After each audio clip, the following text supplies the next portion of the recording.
Baik, sambil menunggu rekan-rekan yang lain, kita putar sekali lagi ya, Pak. Tadi sepertinya belum ke record ya. Oke, kita sambil menunggu teman-teman yang lain hadir. Ini pemateri juga sudah hadir. Mungkin teman-teman lagi pada di jalan, masih on the way. Kita saksikan dulu sekali lagi video dari Harita Nikel.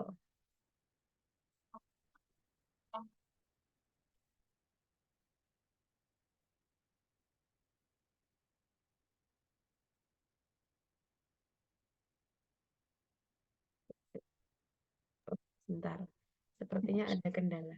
Sebentar. Suara videonya belum muncul, Mbak. Oh, suara videonya belum muncul. Oh, iya, iya, iya. Saya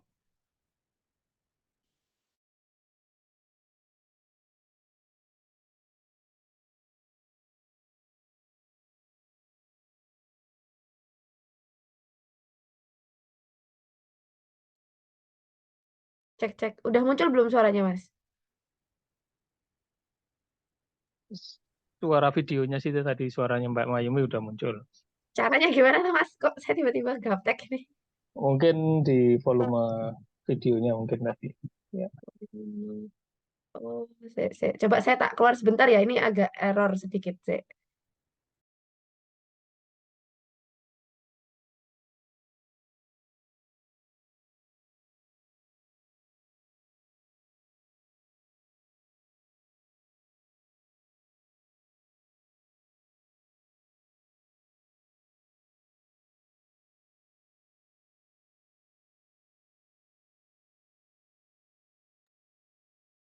Pak Al di mana nih, Pak Al?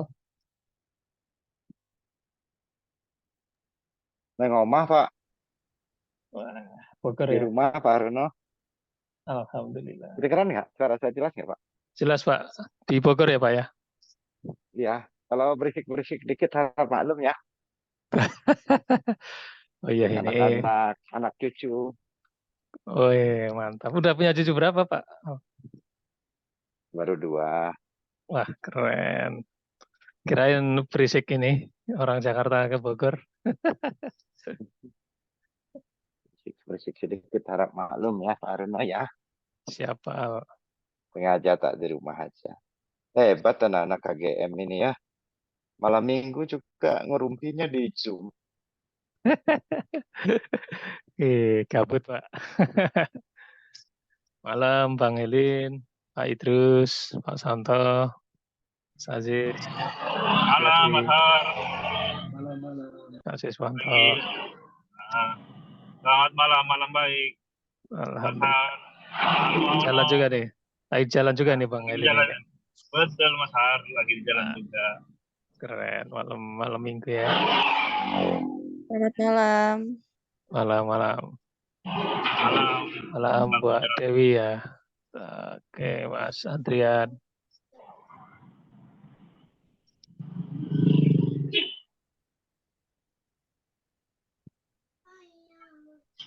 Oh ini Mbak. Pak Zainuddin. Selamat malam. Dari mana Pak Zainuddin?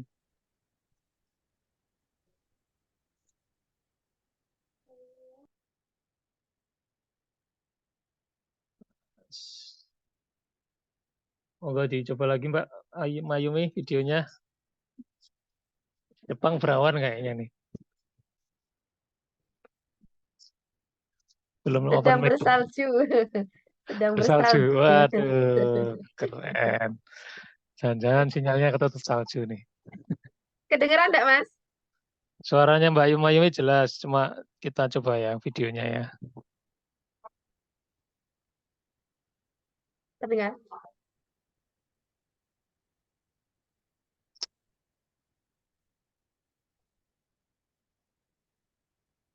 Ini kayaknya di speakernya ya, Mas? Apa gimana ya?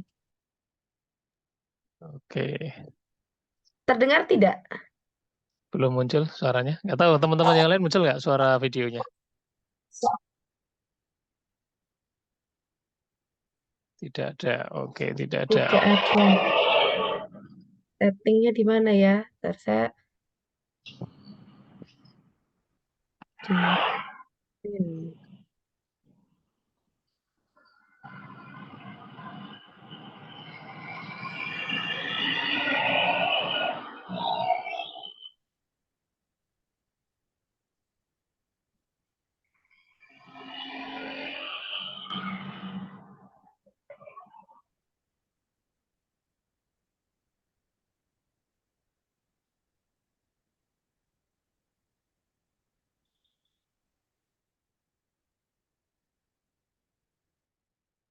Apa, Mbak? Izin ya Pak Al, sambil nunggu teman-teman yang lain juga. sambil tunggu teman-teman yang lain ya, Mas. Iya. Apa ini Mbak? Coba. Ini kok nggak gimana ya? Oke. Apa settingannya ya? Coba di stop share dulu Mbak. Coba pakai saya nge-share.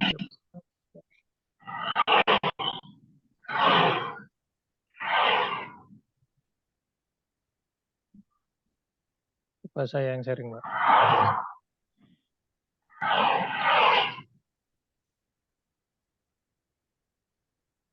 Oke, share.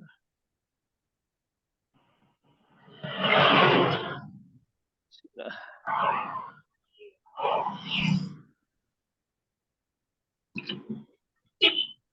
Masuk nggak? Nggak kedengeran juga. Nggak dengar juga? Nggak.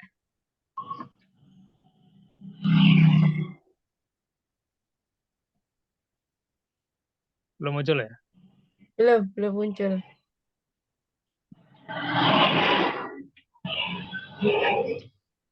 Berarti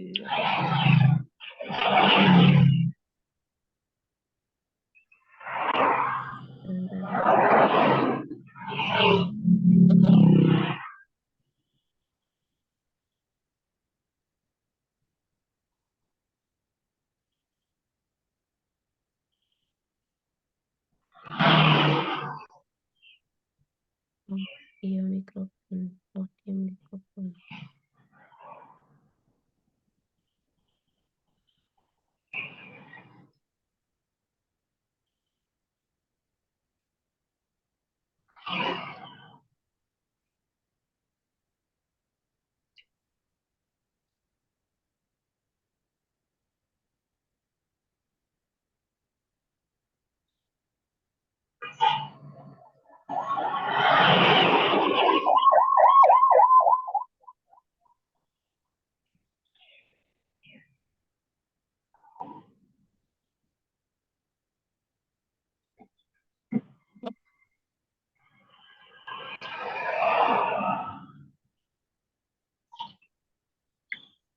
nggak bersuara? Mbak? Tidak. Belum juga. Loh,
Oh, ada settingannya ini, Mbak. Ada settingan ini. Waktu share sound ini ada pojok Iya, kiri ini. Serson, gimana ya Mas? Oke,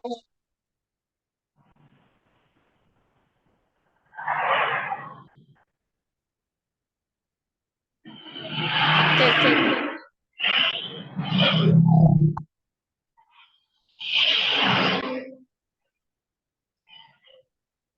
Apa sudah bisa dimulai Mas Daruno? Ini nampaknya settingannya. Nah, sudah bisa. Ya.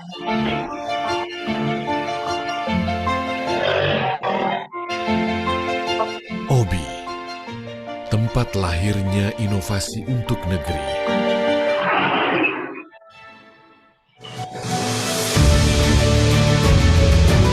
Bersama tumbuh dalam harmoni, melangkah dengan hati. Hadirkan sinergi melalui integritas, kerja keras, dedikasi, dan kerjasama. Indonesia kini dan masa depan.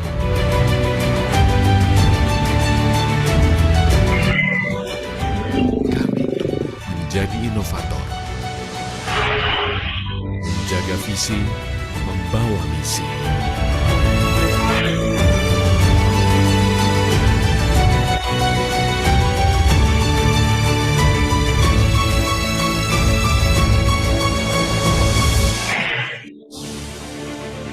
Memimpin perubahan dari generasi ke generasi untuk menciptakan potensi menjadi nilai yang hakiki.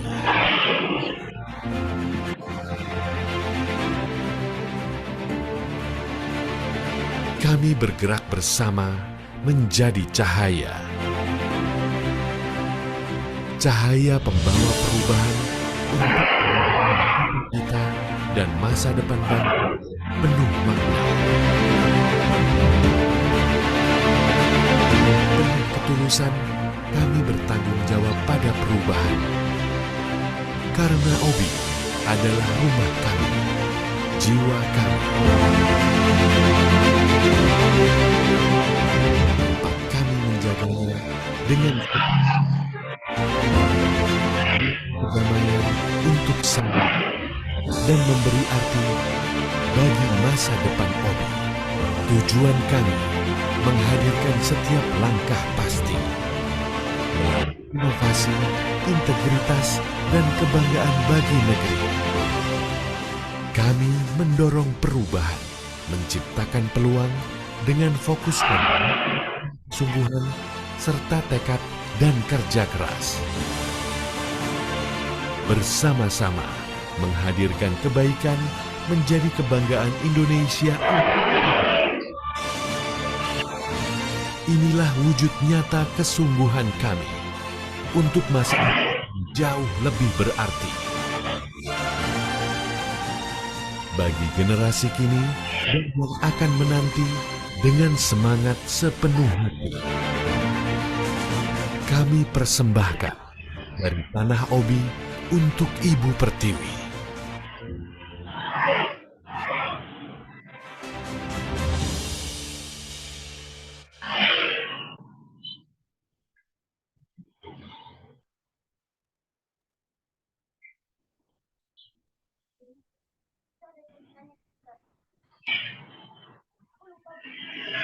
Cek baik, itu tadi Nah, video dari Harlita ya. Oh ya, ini sudah share. Oke. Kendala satu tadi belum dicentang ternyata. Baik. Langsung saja Mas, ini bisa kita mulai ya. Berhubung Pak Alwahyono sudah hadir. Tadi kita sudah menonton video bersama-sama gitu ya. Eh, Baik. Oke.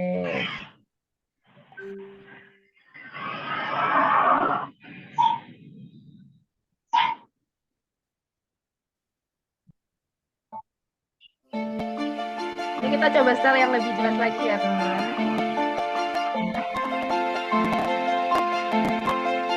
Obi, tempat lahir dari inovasi untuk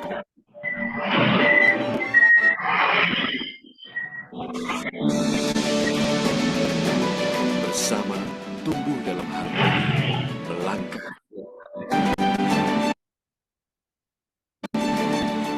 Hadirkan sinergi melalui integritas, kerja keras, dedikasi, dan kerjasama untuk Indonesia kini dan masa depan.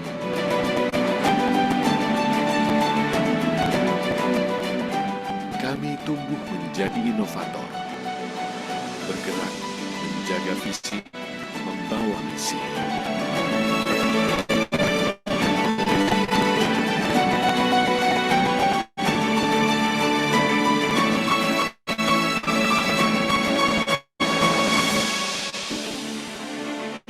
Memimpin perubahan dari generasi ke generasi untuk menciptakan potensi menjadi nilai yang hakiki.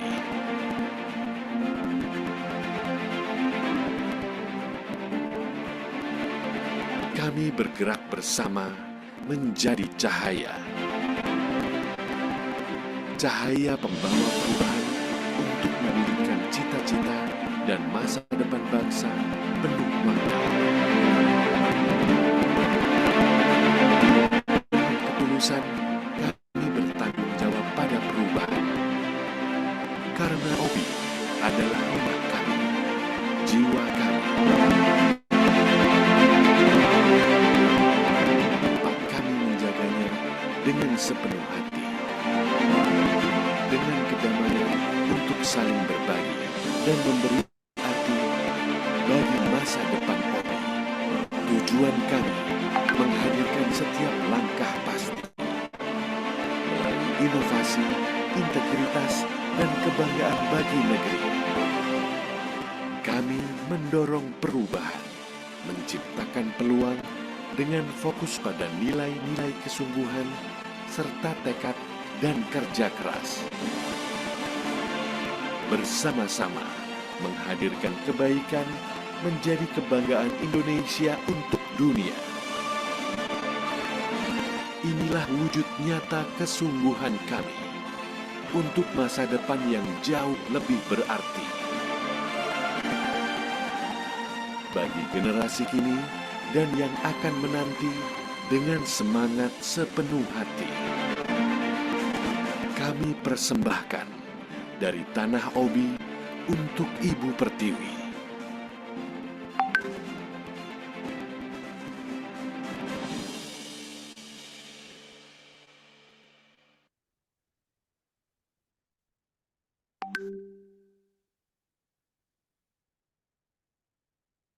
Oke, baik teman-teman semuanya. Udah nampaknya sudah mulai berkumpul ya.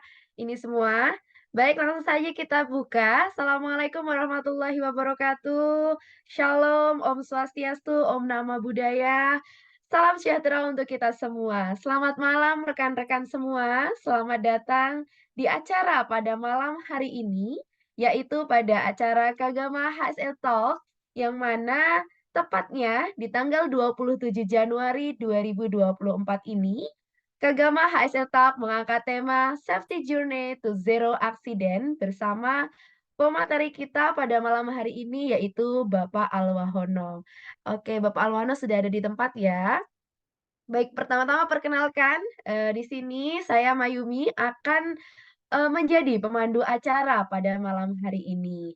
Baik, langsung saja. Adapun rundown talk pada malam hari ini, yaitu adalah pembukaan, menyanyikan lagu Indonesia Raya dan himne UGM, lalu opening speech, perkenalan narasumber dan acara inti, dan ditutup dengan diskusi dan tanya jawab. Baik, langsung saja kita ke acara yang kedua, yaitu menyanyikan lagu Indonesia Raya.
Gajah Mada.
Baik, selesai. Langsung saja kita lanjut ke acara selanjutnya, yaitu opening speech oleh Mas Haruno ya ini ya. Mas Haruno. Ya, Oke, terima Bapak kasih, SDA. Mbak Ya, Mayumi. oke. Ya, Assalamualaikum warahmatullahi wabarakatuh. Selamat malam, Bapak, Ibu, Mas-mas, Mbak-mbak, rekan-rekan semua. Suara saya jelas, Mbak Mayumi? Jelas, Mas. Jelas. Selamat malam, Mas Haruno. Jelas, Mas Haruno. Malam, Bang Ilin. Ya, terima kasih, Pak Alwano. Selamat malam.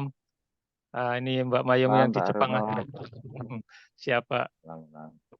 Mbak Mayumi yang di Jepang aja suara jelas ya. Al yang di Bogor jelas, Bang Elin yang di Medan pun jelas ya. Terima kasih. Sebelumnya mohon izin kami buka dengan pantun ya. Warawiri minum dan makan. Cakep. Cakep. Cakep. Pertama syariah di Kota Kupang. Cakep. Ya. Cakep. Beribu terima kasih kami haturkan. Cakep. Teruntuk saudara, rekan-rekan, Mas Mbak yang telah hadir dan datang. Ada. Siap. Oke.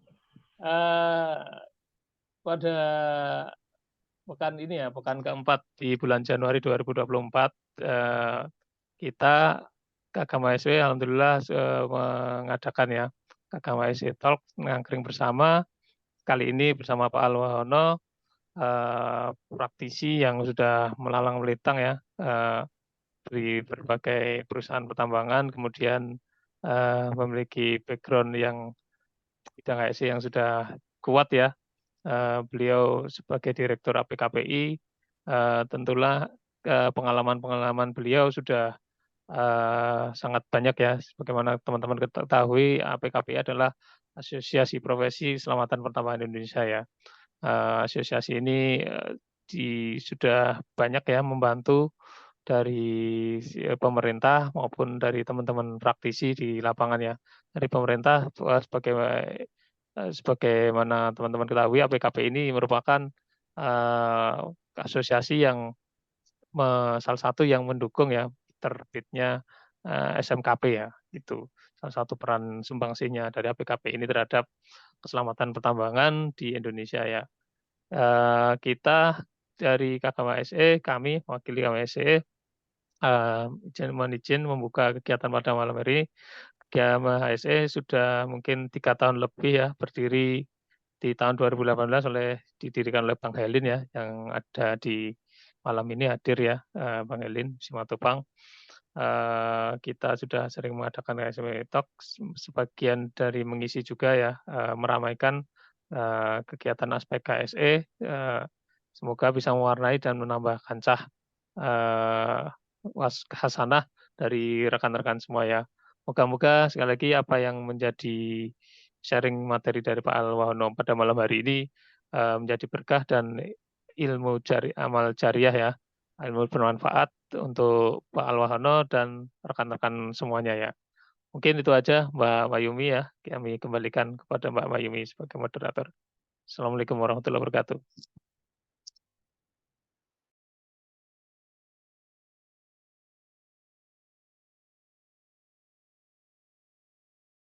Belum di open mic-nya Mbak Mayumi.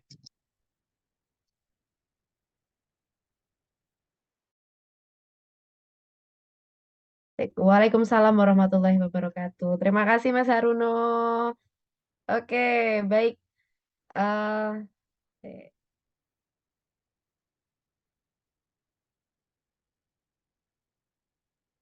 Terima kasih Mas Haruno atas opening speech pada malam hari ini. Baik, karena acara sudah dibuka, maka langsung saja kita ke acara inti kita pada malam hari ini, yaitu adalah penyampaian materi oleh Bapak Alwahono, yang mana pada malam hari ini mengangkat tema Safety Journey to Zero Accident. Oke, adapun saya bacakan dulu CV beliau yang sangat menarik sekali bagi kita, dan memang pakarnya yang mana pada malam hari ini Pak Alwahono merupakan alumni dari Magister Keselamatan dan Kesehatan Kerja atau MKKK dari Universitas Indonesia dengan pengalaman yang lebih dari 20 tahun sebagai praktisi dan konsultan di bidang QSI. Lalu juga sebagai narasumber di berbagai bidang seminar dan training tentang QSI. Adapun jabatan beliau sekarang yaitu menjabat sebagai Direktur APKPI atau Asosiasi Profesi Keselamatan Pertambangan Indonesia pada tahun 2020 hingga kini yaitu 2024, dan juga merupakan Managing Director dari Alice Group, dan pernah menjabat menjadi anggota Komisi Teknis 13.6 SDM, Asesor BNSP, Auditor ISO 9001, 14001, dan 45001. Adapun penghargaan yang pernah beliau dapatkan yaitu WSO Concert Professional Award 2021. Adapun beberapa karya buku dari beliau, yang pertama adalah buku 1000 Anak Tambang Indonesia, lalu buku Resilient Safety Leadership, buku 100 Tokoh K3 Indonesia, Main Safety Campaign 2022 dari Sabang hingga Merauke. Wah, nampaknya memang betul gitu ya, kita, mengangkat tema ini dengan pembicara adalah Bapak Alwono. Baik, kita panggil, persilakan Pak Alwono sudah, tersambung, sudah terhubung? Ya, sudah. Oh, Jelas suara saya, Bu Mayumi ya. iya jelas Pak, agak boleh sedikit Saya dinaikkan Pak? share sendiri aja kali ya. Oh iya, baik baik Pak, ini saya stop share ya Pak. Oke, monggo Pak. Ya, nah, Udah ya. oke. Baik Bapak, bisa? Oke. Baik, waktu dan tempat kami persilahkan Pak. Oke, makasih Bu Mayumi.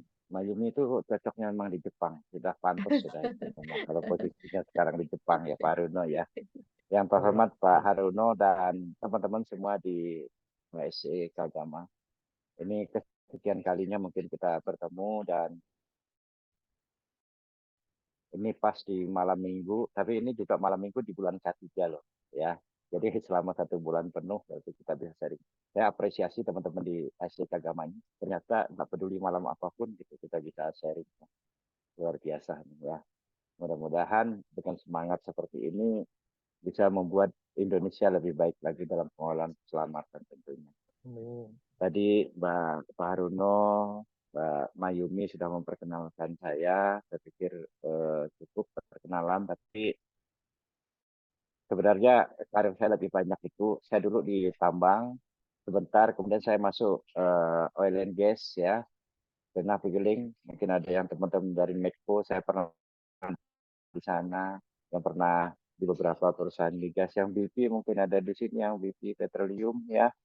Kemudian di Medco mungkin ada, kemudian yang di Pertamina mungkin ada di sini. Saya pernah mengkonsultani Pertamina belasan tahun yang lalu, mendevelop di HSE Pertamina itu mungkin 3/4 EP saya konsultannya dulu. Di zaman-zaman dulu konsultannya belum banyak di Indonesia ya.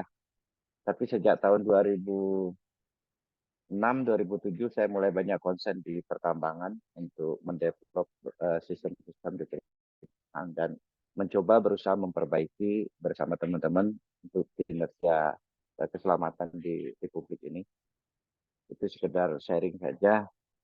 Alhamdulillah apa yang kami sampaikan dalam kesempatan ini tentu berdasarkan hasil pengalaman yang disimpulkan, kemudian dikristalisasi juga dalam buku, bahkan disampaikan dalam beberapa seminar. Mungkin mudah-mudahan nantinya bisa bermanfaat untuk kita semua dan sebagai pembuka wacana diskusi lah. Waktu saya nyampaikan materi berapa lama Pak? Bu Mayumi?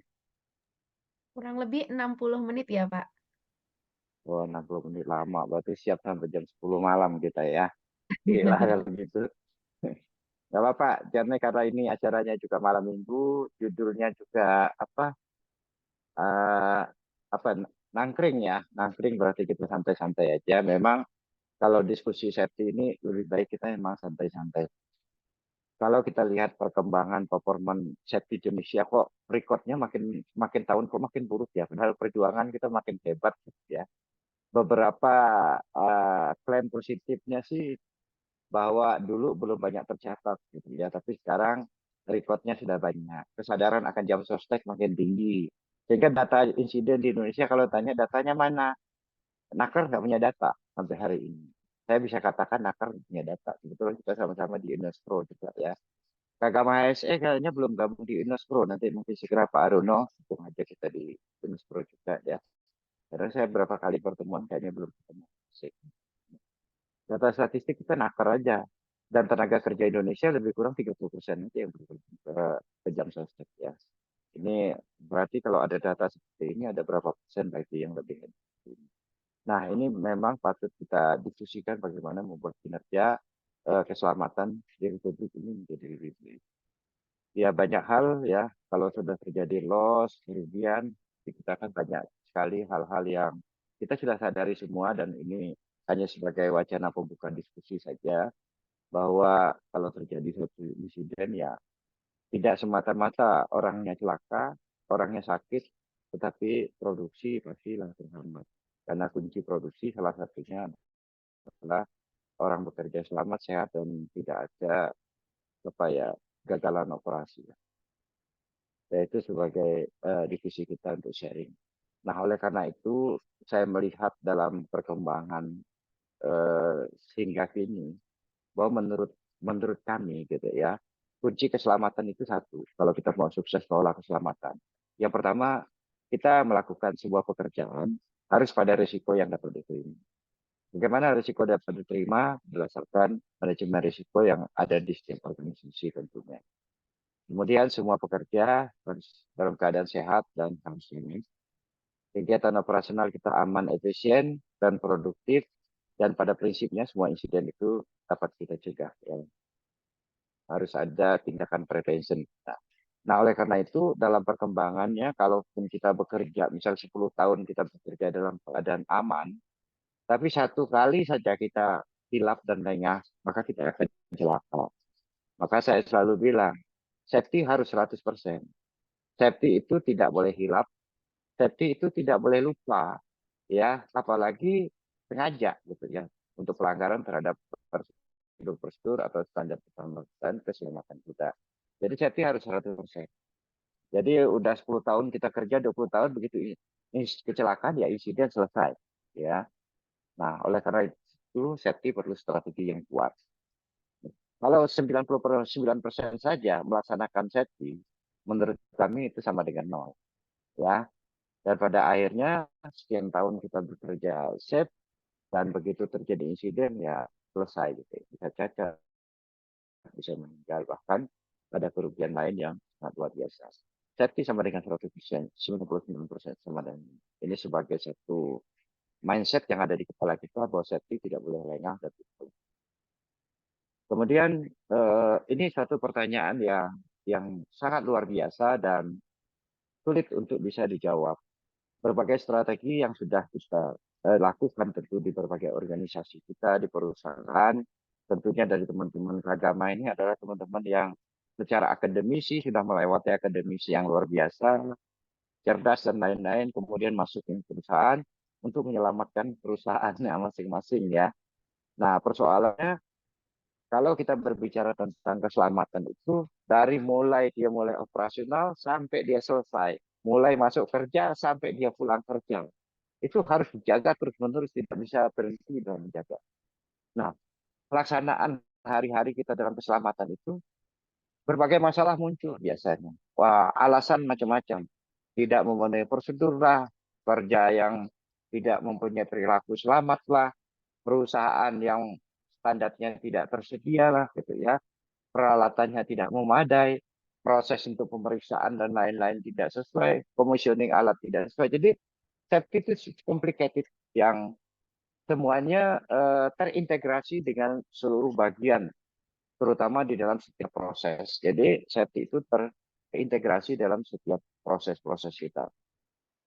Nah, ini yang menjadi persoalan akhirnya karena banyak sekali problem-problem yang muncul di lapangan ya, mulai orang yang bertindak tidak aman, lingkungan tidak aman dan seterusnya gitu ya. Sehingga memperbaiki safety biasanya kita melakukan perbaikan itu seperti firefighting. Orang misal naik kerja ketinggian tidak menggunakan APD, ini di mana? Ribut di sana gitu ya.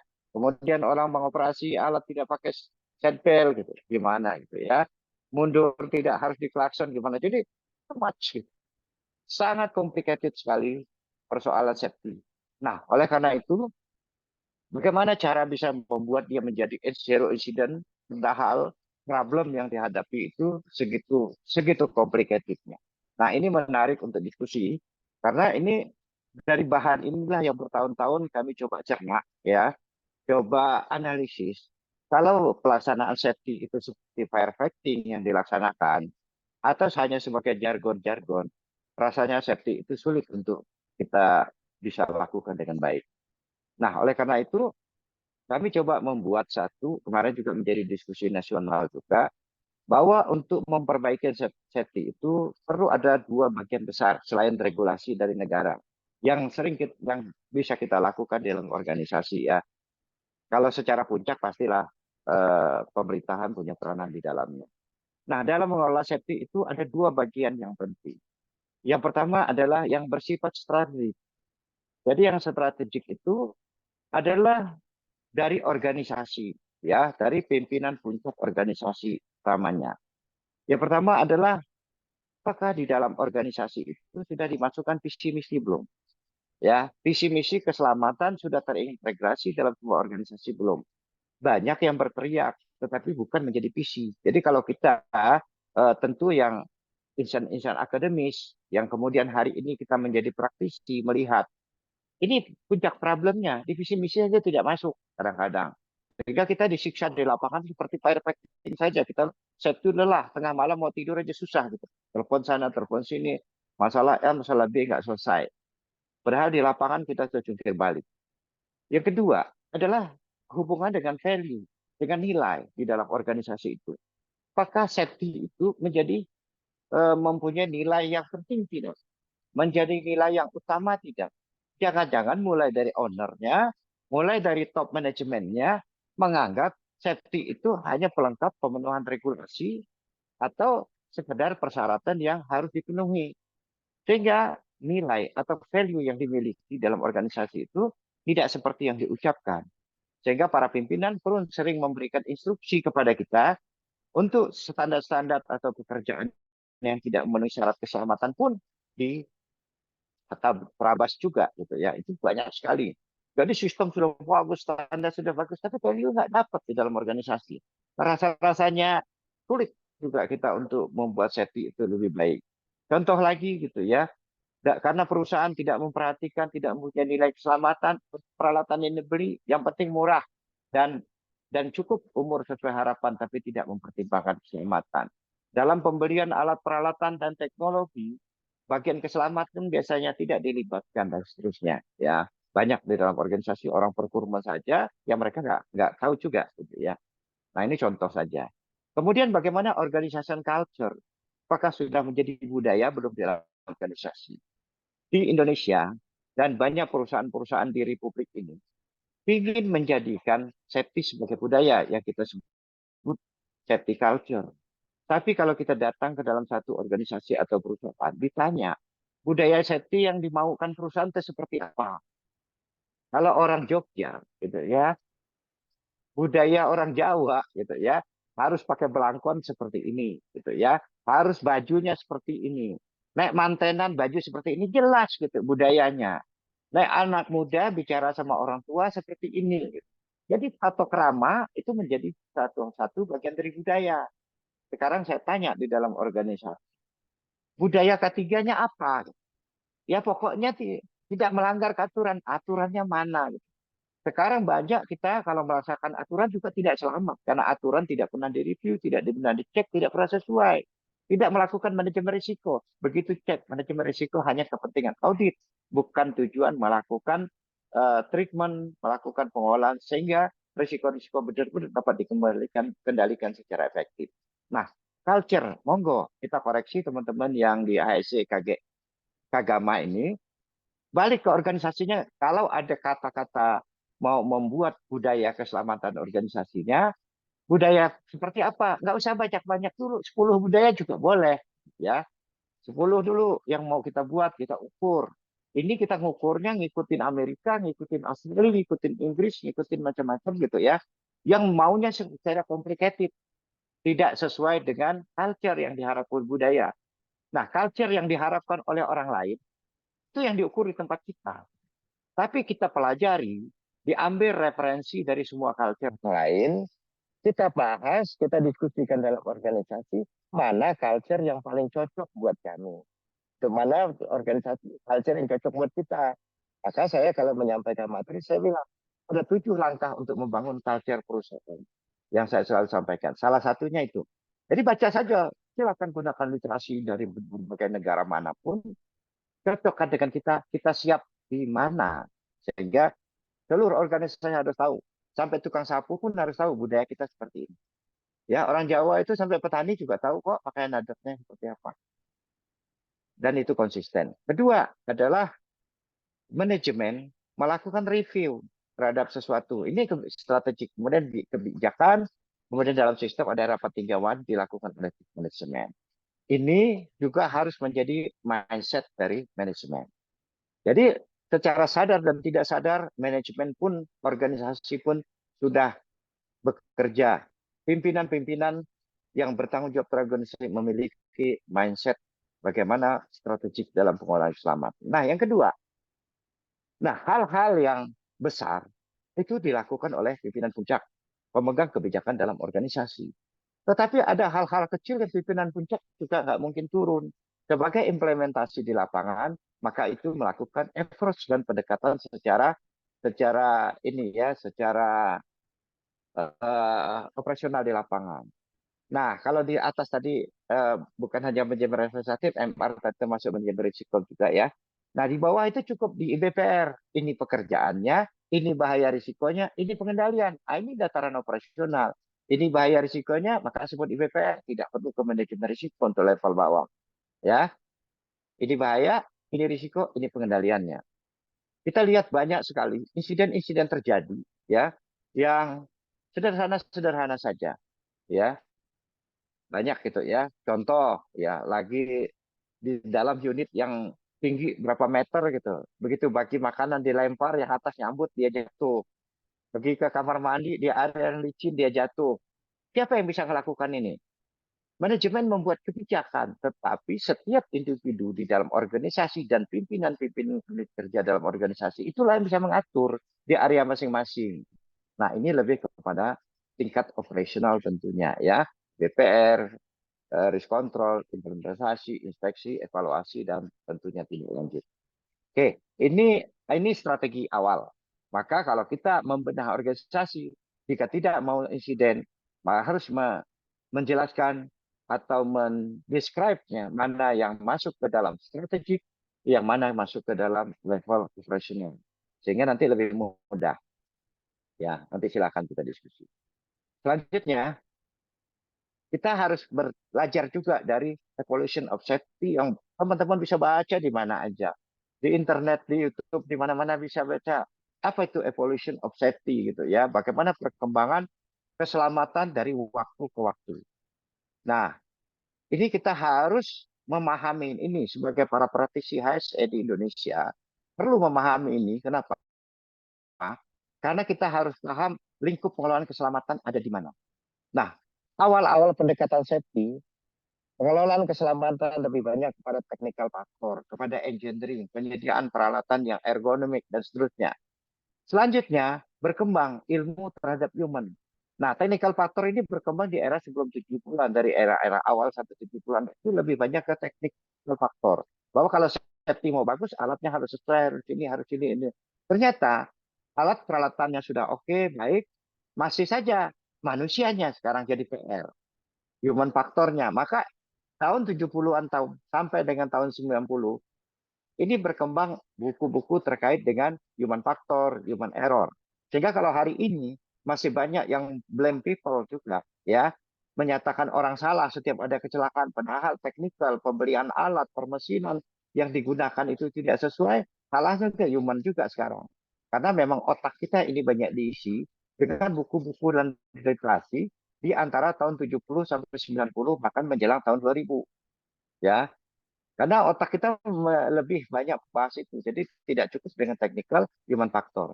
Tapi perkembangan di era tahun 2000-an, 90 mulai, 2000 mulai, orang langsung membuat, pendekatan keselamatan perlu sebuah sistem manajemen.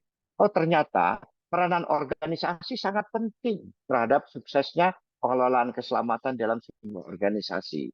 Nah, kalau kita lihat di literasi ini banyak sekali ya. Di fase pertama, pengembangan teknologi, human, organisasi, dan berkembang sistem manajemen sampai di era 2020-an. Ya. Bahkan ISO 45000 juga baru lahir tahun 2018 ya. 12 Maret kalau nggak salah 2018 baru lahir ISO 45000. Sebelumnya kita menggunakan OSAS. Nah, Indonesia sistem manajemen juga baru ya. Kalau kita lihat PP-nya, ya kalau Permennya lebih lama, PP-nya baru 2012. Itu 2010 ya mulai berkembang. ILO pun 2001 gitu ya. Bahwa perlu mendevelop atau mengelola keselamatan dengan membangun sebuah sistem manajemen. Nah, hari ini 2020 ke atas kita sepakat mengelola itu tidak cukup hanya teknikal, tidak cukup hanya human, tidak cukup organisasi. Maka sebagian sudah menulis, ya termasuk kami membuat di dalam beberapa buku dan pemikiran. Ngelola keselamatan itu 3 aspek penting yang mesti dikelola. Yang pertama adalah aspek human, manusianya. Yang kedua adalah proses dan teknologinya, termasuk utilisasi teknologi di dalamnya. Yang ketiga ada organization system. Kalau teman-teman membaca literasi, ada yang human technology system gitu ya, human process organization, monggo aja. Ini coba kita gabungkan aja, human process technology organization dan system. 3 hal inilah yang kita perlu kelola secara integrasi setelah tentunya tahun 2020 sekarang. Sekarang udah 2020, belum lama ya, baru 2024. Ini perkembangan yang menarik untuk kita pahami. Nah, dari sinilah kami mencoba merumuskan bagaimana cara kita kalau ada beberapa perusahaan, mungkin kami banyak sekali menangani perusahaan-perusahaan yang punya keinginan zero accident. Ya, mulai dari 2010 kami coba formulasikan, 2011, kemudian 2021 kemarin juga kita menangani salah satu perusahaan, diantaranya saya sebutkan nanti ada Antam ya. Bagaimana membangun mereka untuk zero, karena sebelum 2021 terus insiden setiap tahun ada, fatality-nya alhamdulillah sekarang bukan karena kami, tapi karena mereka yang hebat. Maka pendekatan ini yang kita coba lakukan, sehingga karena persoalan safety yang begitu complicated-nya, maka kita coba iris dalam kelompok. Ini sebenarnya inspirasi ini berdasarkan ini nih, satu cerita Michael Matito ini. Kalau teman-teman tahu Michael Matito tentunya ya, bagaimana dia bisa makan pesawat Cessna gitu. Ya. Bagaimana cara dia makan pesawat Cessna? Kalau enggak buka Google aja kalau yang belum buka lagi gitu. Makan keranjang, troli, makan sepeda yang besi gitu ya, sampai Cessna dimakan. Nah, begitu juga proses safety yang begitu sulitnya ya. Harus di planning, harus di kotak-kotak menjadi kecil-kecil, kemudian dibuat program dari setiap kotaknya. Nah, oleh karena itu kami merumuskan bahwa itu menjadi 4 kotak ya, 4 kotak, 4 komponen utama dengan coba menyusun 28 indikator. Aspek human kita bagi menjadi 2, yaitu human capability dan leadership. Apalagi di Republik ini faktor leadership itu menjadi peranan yang luar biasa. Karena role model itu selalu jadi contoh. Pimpinan saya aja tidak safe, pimpinan aja saja lihat tidak aman lewat aja. Saya kemarin bekerja nggak pakai helm, nih biasa aja pengawas saya. Nggak ada, nggak, itu persoalan. Jadi human-nya kita bagi 2. Yang pertama ada human capability. Nah, yang pertama kita lihat dari human capability apa? Adalah employee kompetensi, kompetensi pekerja. Saya cukup prihatin, saya sudah masuk mungkin ratusan dan ribuan perusahaan, bahkan di Managed Safety Campaign, kata Pak Aruna tadi, ada ikut 1.400 perusahaan di dalamnya. Nah, OHS kompetensi itu selalu tidak ada. TNA tentang OHS, tentang safety itu nggak ada. Tapi biasanya tergabung. Sehingga OHS kompetensi itu seorang operator telah memahami ketiga setelah memberi pelatihan tentang HSE. Udah gitu. Sementara seorang mekanik misalnya dia harus pelatihan HSE. Padahal mekanik perlu kompetensi safety-nya apa?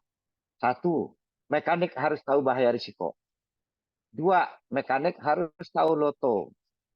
3, mekanik harus tahu bekerja ketinggian. 4, mekanik harus tahu manual handling. 5, mekanik harus tahu apa? Mekanik pasti ngangkat barang.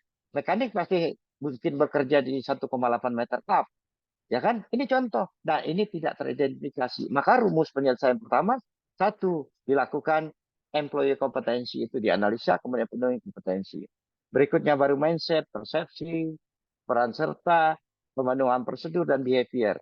Bahkan pemenuhan prosedur dengan behavior ini, konsep observasi oleh para leader, itu tetap menjadi bagian penting. Dan seharus 100% setiap pekerja pernah diobservasi oleh atasannya. Jadi makna observasi dan inspeksi pun buyar sekarang. Ya, kalau orang bilang inspeksi itu kan datang, lihat sebentar, berapa menit, selesai gitu ya. Tapi observasi itu berarti si pekerja mulai mempersiapkan diri bekerja sampai pekerjaan itu selesai, kita observasi perilakunya selama bekerja. Ini masih menjadi hal yang penting. Kedua, leadership. Leadership mungkin teman-teman banyak menemu, ada 5, ya, ada 7, ada 9, ada berapa. Tapi kami coba merumuskan yang kami tulis dalam buku 8 pilar resilient safety leadership, di buku 8 pilar. Jadi tidak hanya credibility. Yang penting pertama bagi pemimpin adalah kompetensi. Kompetensi dia, kalau dia mau memimpin HSE, orang operation atau manajer mekanik, kalau dia mau safety-nya bagus, manajer mekanik itu harus paham tentang safety. Apa safety yang harus dipahami? Yang pertama, dia tahu prinsip safety. Kenapa safety itu berjalannya? Kedua, dia tahu tentang manajemen risiko atau IBPR. Ya, itu harus tahu. Ya, dan ada 4 di sana. Kalau nanti diskusi lebih lanjut, baru dibahas resilience leadership. Kemudian membangun kredibilitas. Apa yang dikatakan oleh pimpinan itu diikuti oleh bawahan.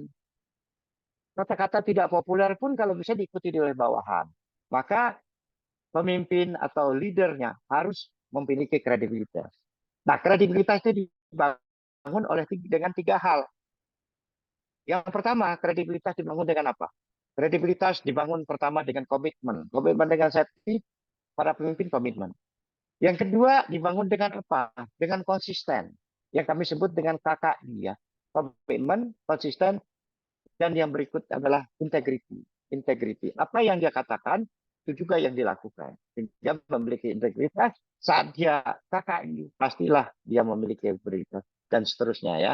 Kemudian proses teknologi, organisasi, dan sistem, tidak mungkin kami bahas satu-satu, tapi kita coba mengiris.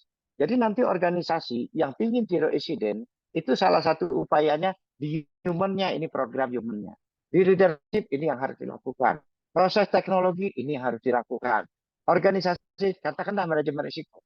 Kita sekarang, percaya tidak percaya teman-teman, mudah-mudahan tidak ada di perusahaan Bapak-Bapak dan Ibu semua, ya.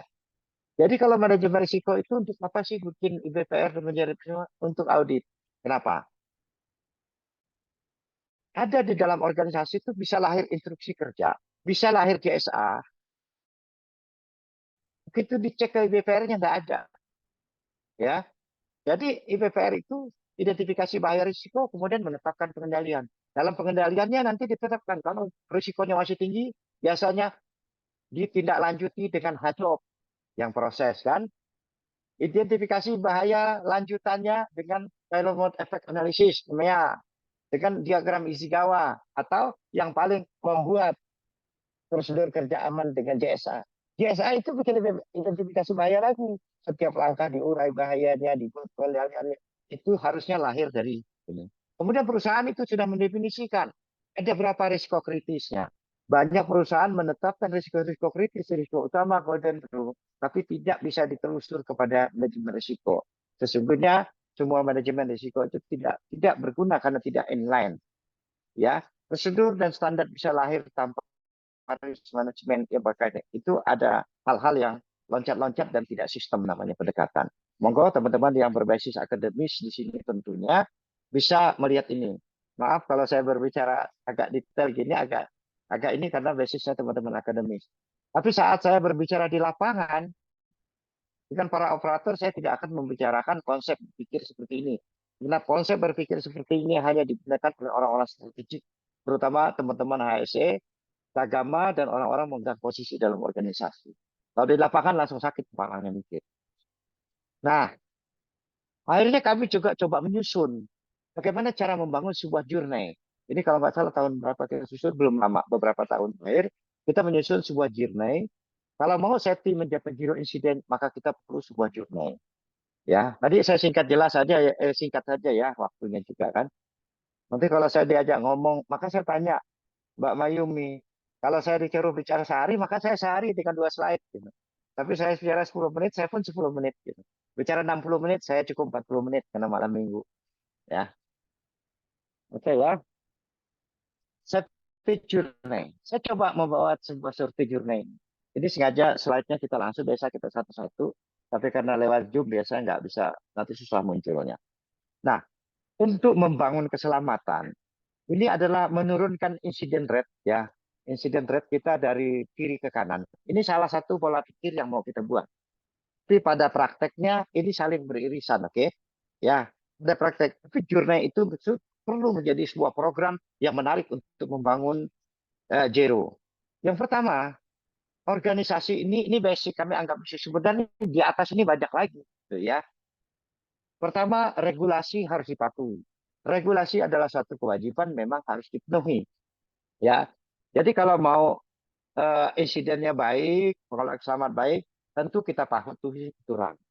Yang kedua, engineering mempunyai peranan penting. Pembelian peralatan yang dipakai, teknologi yang dipilih, dan segala macam. Kemudian engineering punya standar-standar penggunaan, pengelolaan, dan lain-lain tentunya. Dan standar standar juga banyak yang digunakan. Kebetulan saya juga anggota Komisi Teknis 1306.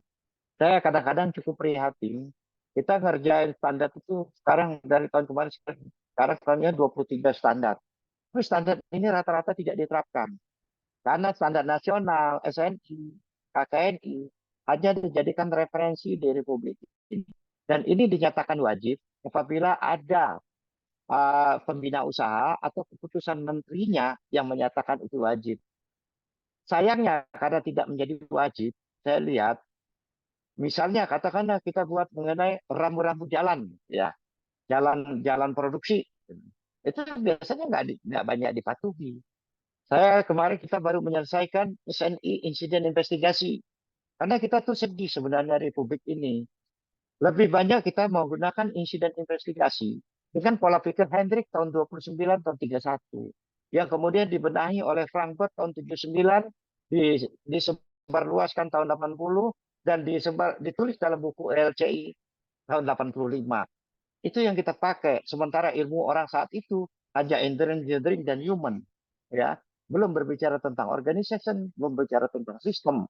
Approach tentang ke sana itu belum, tapi itu yang kita pakai. Maka waktu itu kita menyusun suatu pola pendekatan investigasi yang kita sebut kerangka investigasi berbasis risiko. TIBAR ini alhamdulillah sudah menjadi standar nasional di Indonesia untuk proses investigasi.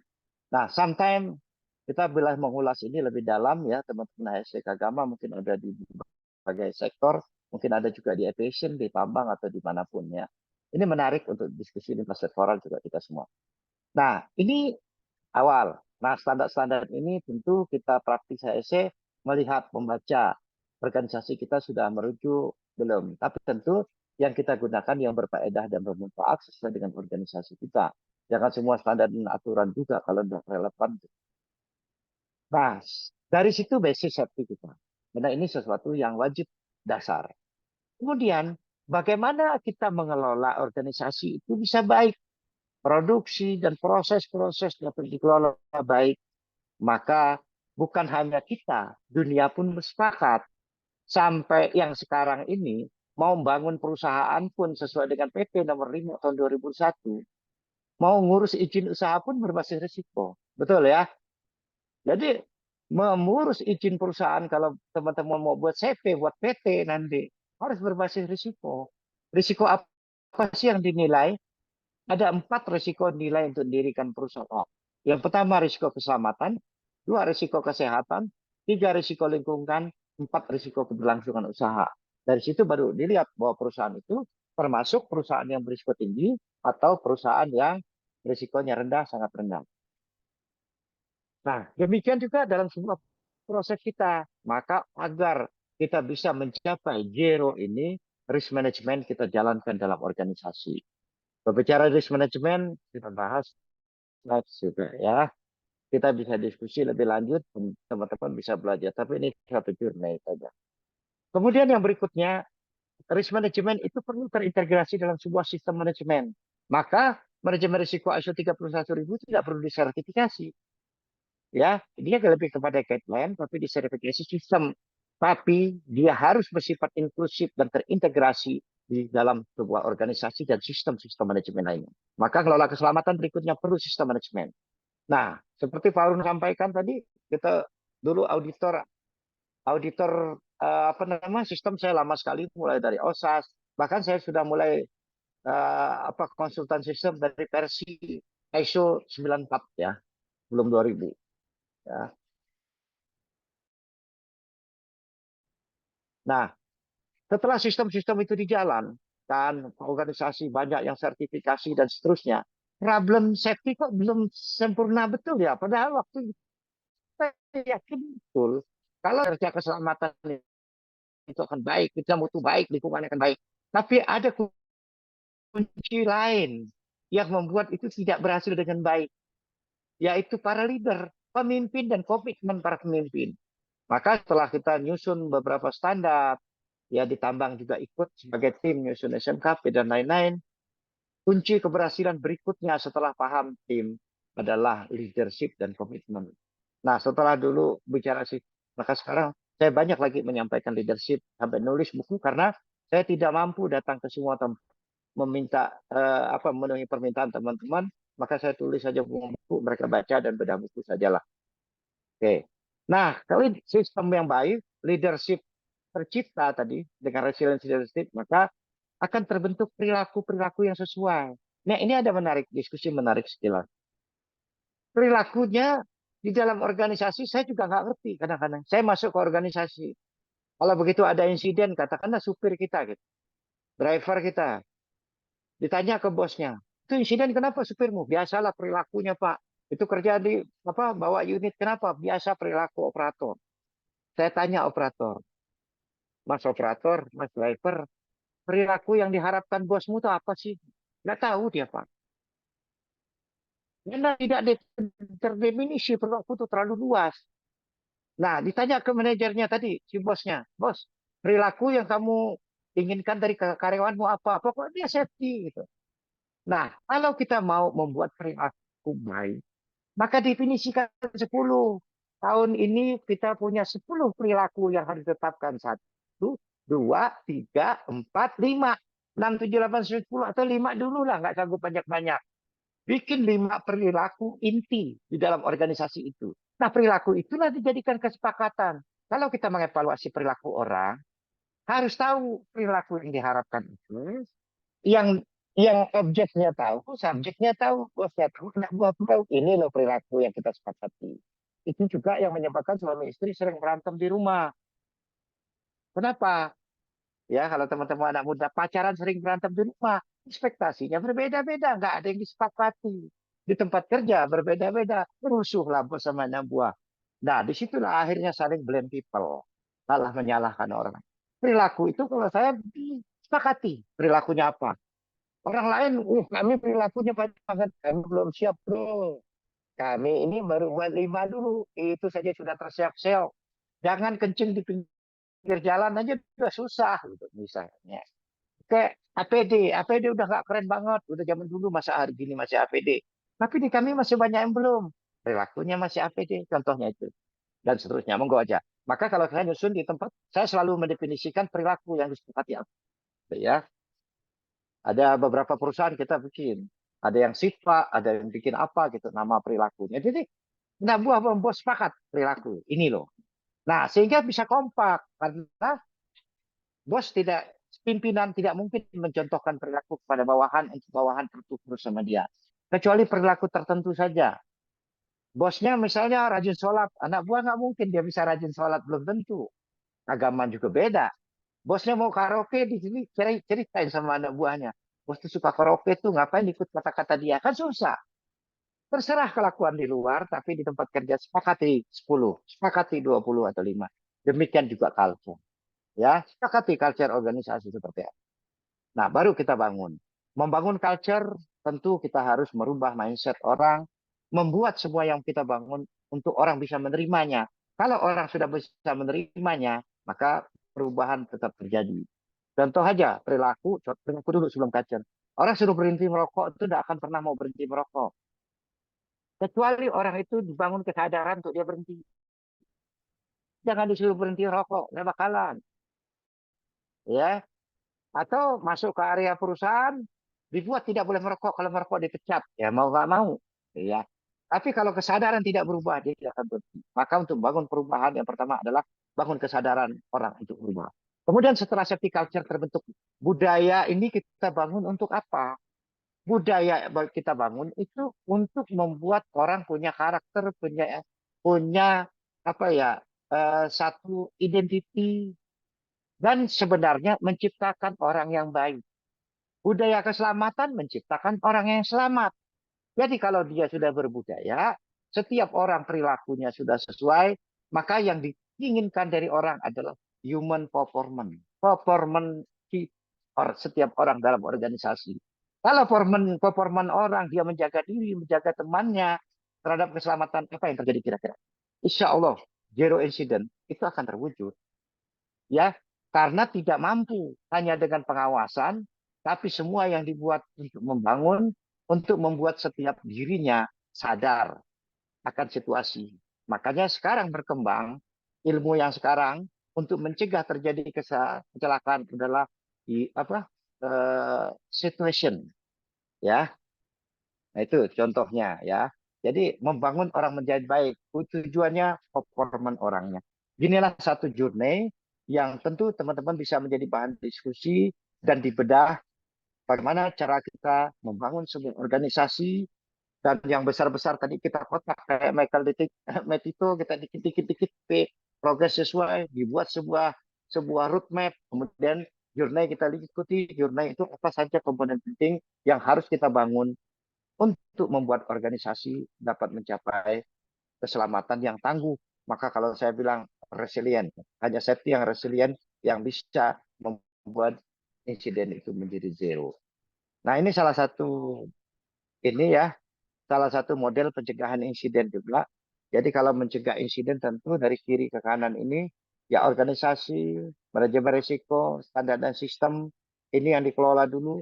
Kemudian gejala-gejala yang mungkin ya tindakan manusia, gejala teknis itu dikendalikan. Nah, kalau kita mengendalikan insiden, dua aspek penting yang perlu kita lakukan. Satu, agar insiden tidak terjadi, maka kita lakukan namanya risk prevention. Insiden tidak boleh terjadi. Hukumnya yang tidak boleh terjadi. Kita harus lakukan pencegahan. Kemudian kalau sampai insiden atau akuran atau kejadian terjadi, maka kita harus bikin namanya risk mitigasi, memitigasi risiko setelah kejadian. Mitigasi risikonya apa? Kalau di jalan dibuat tanggul, orang dipakai APD gitu ya. Dan seterusnya ya. Kalau dia kerja ketinggian kasih keranjang, kasih net, kasih apalah pokoknya ya. Kasih double liat segala macam ya kan. Sehingga orangnya tidak terjatuh.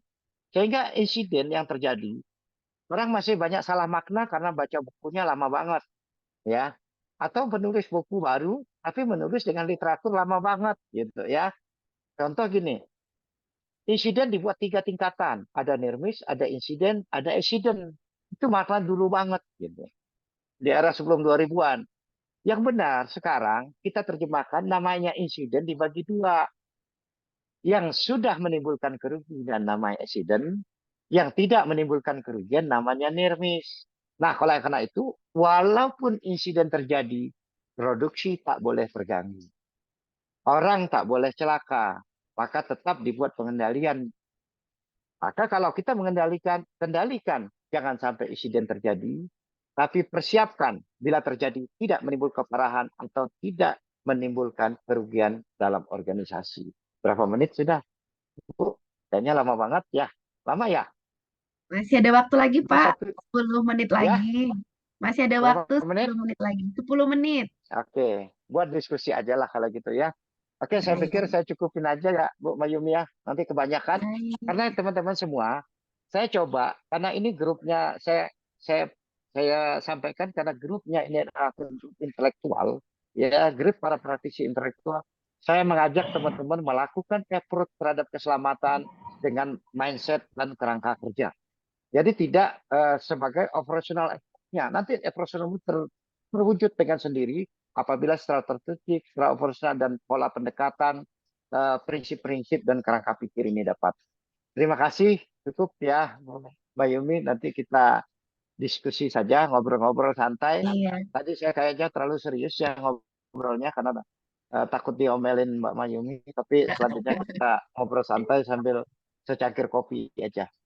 Iya, Pak. Silakan. Disiapkan, Pak, Terima kasih. kopi angkringan malam ini, malam Minggu Ini biasanya kopinya ngantri. udah ada nih ya. Udah siap kopinya. Oke ya. Oke, Cuci tangan sampai Pak. bersih. Cukup sekian. Terima kasih. Oke, baik. Itu tadi pemaparan dari Pak Alwono pada malam hari ini. Mungkin kita buka penanya sambilan kita menunggu. Oh, sudah ada pertanyaan. Mungkin teman-teman yang ingin bertanya langsung, kami buka 2 penanya. Bagi yang mau bertanya langsung, silahkan raise hand. Atau kalau lagi malu-malu kucing nih, bisa diketik pertanyaannya di dalam chat. Oke, baik. Oh, ada yang raise hand. Baik, sebentar. Ini oke, yang raise hand dulu ya. Mungkin dari Pak Muhammad Zainuddin. Oke. Bapak Muhammad Zainuddin bisa open kamera? Ya, baik. Monggo Pak, perkenalkan diri dulu dari mana? Iya, selamat malam. Saya M. Zainuddin Abdul Majid Saputra, asal Lombok Timur, Nusa Tenggara Barat. Oke, baik. Asal Lombok, Pak Zainuddin asal Lombok ya. Oke, Bapak Ya, silakan pertanyaannya apa, Pak? ya sedikit terkait dengan leadership dan komunikasi dari atas sampai bawahnya itu, saya sangat sepakat sekali dengan apa tadi yang disampaikan oleh pemateri. Dan selama saya mengikuti webinar seperti ini, baru kali ini saya mendapatkan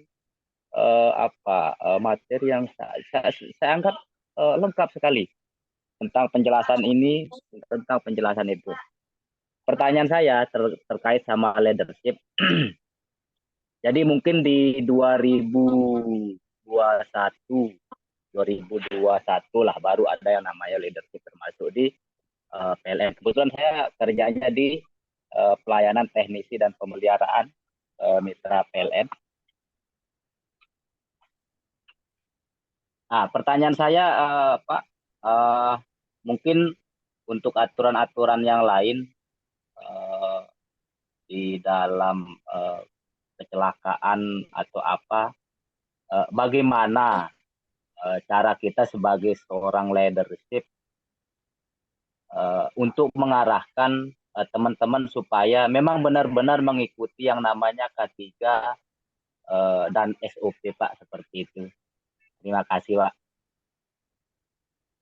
Oke, makasih. Langsung aja Pak, Bu, Mayumi ya. Oke, Ini boleh pertanyaan langsung, Pak. bagus. Monggo, Pak. Bacaan bagus Pak Muhyiddin. Ini pertanyaan yang selalu ini karena memang saya kemarin baru ngasih training hubungannya dengan leadership dalam satu organisasi besar juga. Saya tanya, Bapak posisinya apa? Saya GM. Anak buah Bapak berapa? 200. Saya bilang, saya tidak sanggup jadi Bapak, anak buahnya 200. Saya tanya, Bapak posisinya apa? Salah satu manajer. Anak buah Bapak berapa? 50. Yakin Bapak punya anak buah 50? 50 Pak. Bagaimana Bapak untuk bisa memimpin 50 orang? Saya juga nggak yakin Bapak bisa. Saya tanya, Bapak punya direktur, presiden direktur Bapak. Karyawannya ada berapa? Anak buahnya ada berapa Pak? Ada 16.000. Bagaimana cara dia memimpin 16.000? Tidur 1 menit pun nggak akan bisa. Maka seorang presiden direktur dalam perusahaan itu sesungguhnya tidak memimpin 16.000. Mereka hanya memimpin direktur. Direkturnya cuma 4, maka tugasnya cukup memimpin saja. Jadi kalau merubah perilaku itu cukup 4 saja. Ya maka sepakati. Kalau dia seorang GM, punya manajer di bawah paling banyak dalam organisasi itu 5 atau 6, rata-rata cuma 2, 4 gitu ya. Maka cukup saja. Dia jangan pernah berpikir untuk merubah orang di bawahnya. Jadi dia melakukan strategi untuk memimpin 4 orang atau 6 orang itu saja dalam organisasinya. Jangan bekerja luas, terlalu banyak. Nggak bisa tidur nanti kita. Nah, seorang manajer mimpin 50 orang tadi. Saya tanya berapa supervisor di bawahnya. Supervisornya ada 4. Di bawah supervisor masih ada ternyata foreman di bawahnya. Maka setiap supervisor memimpin berapa? 2 orang, 3 orang saja. Jadi sesungguhnya organisasi besar pun tidak ada yang besar. Karena tidak ada organisasi yang membuat anak buahnya banyak pun nggak ada. Nah, itu satu. Oleh karena itu, cara yang paling efektif kepemimpinan untuk merubah perilaku semua pekerjaan itu dimulai dari pimpinan memang. Makanya kalau kita punya tadi perilaku yang disepakati, ada 10 perilaku yang pimpinan ke supervisor, ke direktur ke presiden direktur kepada direktur nanti nyampe ke GM nyampaikan selesai Pak. Jadi tidak akan terasa berat. Nah itu salah satu strategi ya Pak Zainuddin ya, strategi leadershipnya. Yang paling penting perlu disepakati. Nah, leadership yang mampu melakukan itu tentu ada beberapa prinsip-prinsip leadership itu yang kami coba susun di 8 resilient safety leadership. Jadi dia punya kompetensi. Bagaimana bisa mendrive kalau dia ngerti safety juga enggak gitu ya. Kalau membuat bos kita ngerti safety banyak kan juga susah. Maka kasih tahu bos, kita ini mau membuat budaya kita kayak gini loh. Perilaku pekerja 5 dulu ya bos. Bosnya inget karena bos mikirin duit terlalu banyak gitu. Sehingga bos ngomong itu lagi, Maka dalam video saya di Business Management yang terakhir kemarin saya bilang ada 5 cara merubah mindset. Salah satu apa yang didengarkan berulang-ulang, apa yang diucap ulang-ulang sudah pasti mempengaruhi alam bawah sadar orang. Bagaimana caranya dalam organisasi itu bisa berubah kalau ibaratnya seperti gelombang lautan. Jadi bosnya ngomong sama, direkturnya ngomong sama, DM-nya ngomong sama, supervisor sampai ini. Gimana kira-kira 16.000 pekerja itu? Serentak mereka berubah. Ini sudah kami buktikan itu adalah senjata ampuh kita untuk membuat zero. Karena di level bawah itu hanya mereka yang bisa menjaga diri. Di level supir kita, operator kita, gimana cara ya Bapak di teknis saya, dia suruh beli barang atau suruh ngambil barang ke sana, gimana kita ngawasi dia? Kecuali kita menanamkan sebuah MOS kepada dia, apa yang harus dia lakukan agar dia aman. Dengan begitu, dia menjaga dirinya, menjaga temannya. Dan itu harus dalam satu irama. Nah, oleh karena itu strategi saya dalam organisasi itu selalu saya buat journey, saya buat roadmap itu sehingga gelombang ini di sini, besok turun, dinaikin lagi gelombang. Itu seluruh organisasi. Dengan demikian berubah. Bahkan satu pertanyaan saya menarik kepada peserta training 2 hari yang lalu. Orang yang bisa tangguh, yang resilient. Safety yang tangguh adalah safety yang resilient. Saya sudah mengkampanyekan itu 3-4 tahun ya Pak Haruno ya. Safety yang resilient. Nah, bagaimana membuat orang-orang tangguh? Saya tanya, apakah orang yang tangguh dalam hidup itu karena dia kaya, karena hartanya banyak, orang tua kaya, anak pejabat gitu ya, sehingga dia bisa lebih resilient? Apakah ekonomi yang menengah-menengah aja, ini contoh kehidupan. Ekonomi yang menengah itu bisa resilient. Atau orang yang kere, miskin, anak petani, tukang becak, petani nggak selamanya miskin ya. Petani, tukang becak, bisa resilient nggak? Jadi orang yang tangguh itu bisa tercipta dari mana saja. Orang kaya peluangnya lebih besar karena semua pasti tidak. Begitu juga perusahaan yang teknologinya lengkap, alatnya canggih, semuanya canggih. Belum tentu juga mereka tangguh. Karena ketangguhan bukan hanya dari fasilitas, tapi yang fasilitas tidak lengkap. Tukang gali di pinggir jalan pun bisa tangguh juga. Gitu ya. Maka membangun resilient tidak hanya fasilitasnya, karena perusahaan berteknologi tinggi, tapi perusahaan apa karyawan dengan 10, 20, 100 harusnya mereka bisa tangguh. Bahkan kadang-kadang orang-orang dari kampung itu lebih tangguh. Soeharto jadi presiden dari anak petani gitu ya. Soeharto ya dari anak petani. Contoh. Itu kira-kira Pak Junidin, maaf kalau saya jawabnya panjang kali lebar. Biasanya kalau panjang ibu-ibu nggak suka. Kalau lebar bapak yang nggak suka ya. Biasa malam minggu, makasih. Sangat jelas sekali. Sorry ya, bercanda ya. Sorry ya. Sangat jelas Gimana sekali, Pak Junidin? Pak. Oke ya, cukup ya. Iya. Oke, baik. Ini saya bacakan satu pertanyaan, Pak. Sebentar. Yang nomor 1 dulu. Ini dia. Kalau saya lagi mati kamera, berarti saya lagi nyeruput kopi. Oh, nggak Nggak apa-apa, enak. Pak. Di open kamera saja, Pak. Ini Apa-apa, kita Enak ngobrol tuh, kan nggak santai kok, enak. Pak. Iya. Nah, nanti Kita dia bilang nangkring. Pak Aruna, Saya aja habis makan pisang rebus nih.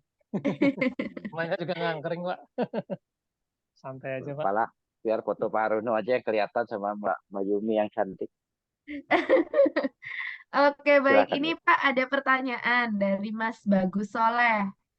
Terima kasih sharingnya, menarik dan selalu akan panjang kalau membahas K3 dengan para peminatnya. Zero aksiden atau zero kecelakaan. Tanpa ada kecelakaan, tidak tahu kapan atau di mana, siapa atau bagaimana, mungkin bisa mencegah hal-hal yang kita tidak tahu. Apakah mungkin pencapaian zero bila disesuaikan dengan definisi aksiden Apakah kalau sudah melakukan semuanya, itu terus tidak akan terjadi kecelakaan? Bukankah selama ini yang diubah agar dapat figur zero adalah defisit kecelakaan dibedakan dengan insiden atau kejadian? Mohon pandangannya, Pak. Terima kasih. Oke, makasih ya. Saya jawab singkat aja ya. Iya. 2 menit saya jawab setengah menit aja. Canda. Katanya suruh bercanda dikit. Gini. Jadi accident itu sangat bisa dilakukan. Tapi ingat, perusahaan itu banyak membangun di level atas. Itu jarang menyentuh ke pekerja. Maka insiden itu terjadi, yang mau kita bangun itu sebenarnya situation awareness. Jadi setiap orang yang bekerja, itu tahu situation awareness. Jadi kalau teman-teman nanti perlu diskusi situation awareness, itu penting kalau baca aja. Karena yang mau kita bangun itu setiap pekerja itu tahu. Bisa dia belajar pada kondisi lalunya, bisa dia meresponi kondisi yang saat ini dalam keadaan yang memang dia sadar, ya, dan bisa memprediksikan sesuatu yang terjadi dari pekerjaan dia. Maka sebagus apapun sistem yang bangun dan strategi harus menyentuh karyawan dan pekerja, maka pekerja itu mereka sampai mereka paham akan situation awareness-nya mereka. Kalau itu terwujud, bisa banget gitu. Kenapa nggak bisa? Inilah yang coba kami lakukan berulang-ulang gitu ya. Tapi saat kita lengah dan setiap individu itu menjadi tidak aware, tidak memahami situasi atau tidak sadar sesuatu, contoh Patik dia kerja. Ya udahlah dia itu sebagus apapun kalau karyawannya berbohong gitu ya dan bukan dibangun oleh kesadaran dia, ya pasti peluang celakanya besar lah gitu ya. Alat yang tidak berfungsi baik, ya udah dipakai sekali nggak apa-apa lah gitu dan seterusnya. Tapi kalau setiap individu sudah dibangun kesadaran dengan risk perception-nya, ya itu biasanya itu bisa diciptakan. Kenapa tidak? Itu satu ya. Bagaimana zero ya? Tadi gimana yang zero-nya tadi definisi. Itu aja deh. Cukup lah ya Pak. Silakan. Ini Ada kalau iya. belum jelas ditanya komunikasi aja. Ya. Oke, mungkin aja. dari Langsung Pak Bagus resen Soleh. aja. Resen Pak Bagus Soleh. Kalau Pak Bagus nggak Soleh, sesuai mungkin oke. udah ngintip pertanyaan kok nggak ketemu ya gitu ya. Monggo Pak Bagus. Monggo Pak. Ya, terima kasih. Saya Bagus Soleh. Saya tertarik nih kalau ngomong tentang pencegahan. Istilahnya gini, Pak. Kita mau mencegah apa sih? Emang kita tahu kecelakaannya mau di mana, kapan, siapa yang alami, terus kejadiannya apa, bagaimana itu bisa kejadian. Disuruh mencegah gitu loh. Bukankah selama ini tidak ada kecelakaan itu diganti menjadi definisinya aja kecelakaan itu kan tidak sampai luka parah, tapi insiden terus saja terjadi. Jadi seperti kita hanya terjebak jargon gitu loh. Apakah mungkin ya benar kita sudah melakukan itu semua terus tidak muncul kecelakaan, tidak ada kejadian. Jadi sekarang biar tercapai kan semua sekarang pakai ukuran. Jadi ya biar bisa diukur biar bisa dicapai. Nanti kalau udah dicapai ada apresiasinya. Definisinya aja dirubah, bukan zero incident. Accident-nya aja dirubah menjadi definisinya ini yang belum itu adalah near miss atau insiden. Itu sih maksud saya. Gitu loh Pak. Jadi kalau kita lebih ke awareness, emang yang di lapangan yang terpapar bahaya itu ya teman-teman pekerja, teman-teman yang berhadapan langsung, pegang langsung peralatan atau permesinan. Kita ngomongin ini, ngomongin itu, di lapangan gimana sih sebenarnya gitu loh. Terus kalau ada kecelakaan siapa yang tanggung jawab? Kayaknya selama ini ada kejar-kejar, gimana sih orang safety? Sudah gini belum? Sudah gitu belum? Terus orangnya sih Pak, orangnya itu siapa gitu loh. Itu sih maksud saya. Apakah mungkin gitu loh? Kan definisinya tidak ada kecelakaan. Definisi kecelakaan kita nggak tahu gitu loh. Bagaimana mungkin kita bisa mencegah hal-hal yang kita tidak tahu? Ini itu mana, siapa, bagaimana, kapan, di mana itu loh Pak. Terima kasih. Terima kasih Pak Bagus. Ini diskusi yang menarik nih. Kayaknya agak bisa nyeruput kopi yang terakhir nih Pak Bagus. Nah bercanda dikit Pak Bagus, serius-serius amat. Wah udah cocok. Pak Bagus sudah nyeruput kopi juga gini. Makanya di judulnya itu tuh Pak Bagus, judulnya itu zero accident, Bu. Enggak zero incident. Karena zero incident itu karena insiden sebenarnya sering juga terjadi. Zero accident itu kalau accident berarti sudah loss, ya. Tapi kalau yang insiden itu bisa jadi belum loss, ya. Terus bagaimana kita tahu, gitu ya, kejadian-kejadian yang kita tidak tahu kapan terjadi, gimana terjadi. Itulah manajemen risiko sebenarnya. Manajemen risiko itu sudah mampu ya memprediksi risiko yang akan terjadi.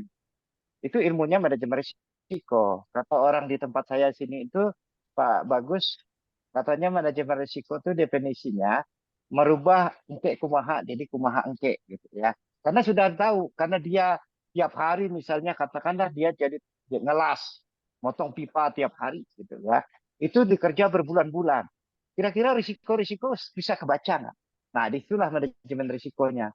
Bisa antisipasi nggak dari kejadian berulang? Maka ilmu resilient itu untuk dia mampu beradaptasi dengan situasi kondisi itu, belajar dari masa lalu, ya, dilatih untuk menghadapi kondisi saat ini yang sifat normal, abnormal dan emergensi, dan mampu memprediksi risiko-risiko yang akan terjadi. Nah, ilmu kita di situ. Begitu kita kurang kuat menilai risiko yang akan terjadi, kan setiap mengidentifikasi risiko itu mestinya ya Pak Bagus, kita buat skenario tuh Pak. Skenario 1, skenario 2, skenario kalau begini kemungkinan insidennya gimana? Kalau begini kemungkinan gimana? Kalau gini. Nah, itulah dari mana tadi Pak Bagus bilang kira-kira kita mampu sesuatu yang akan terjadi itu kita periksa prediksi.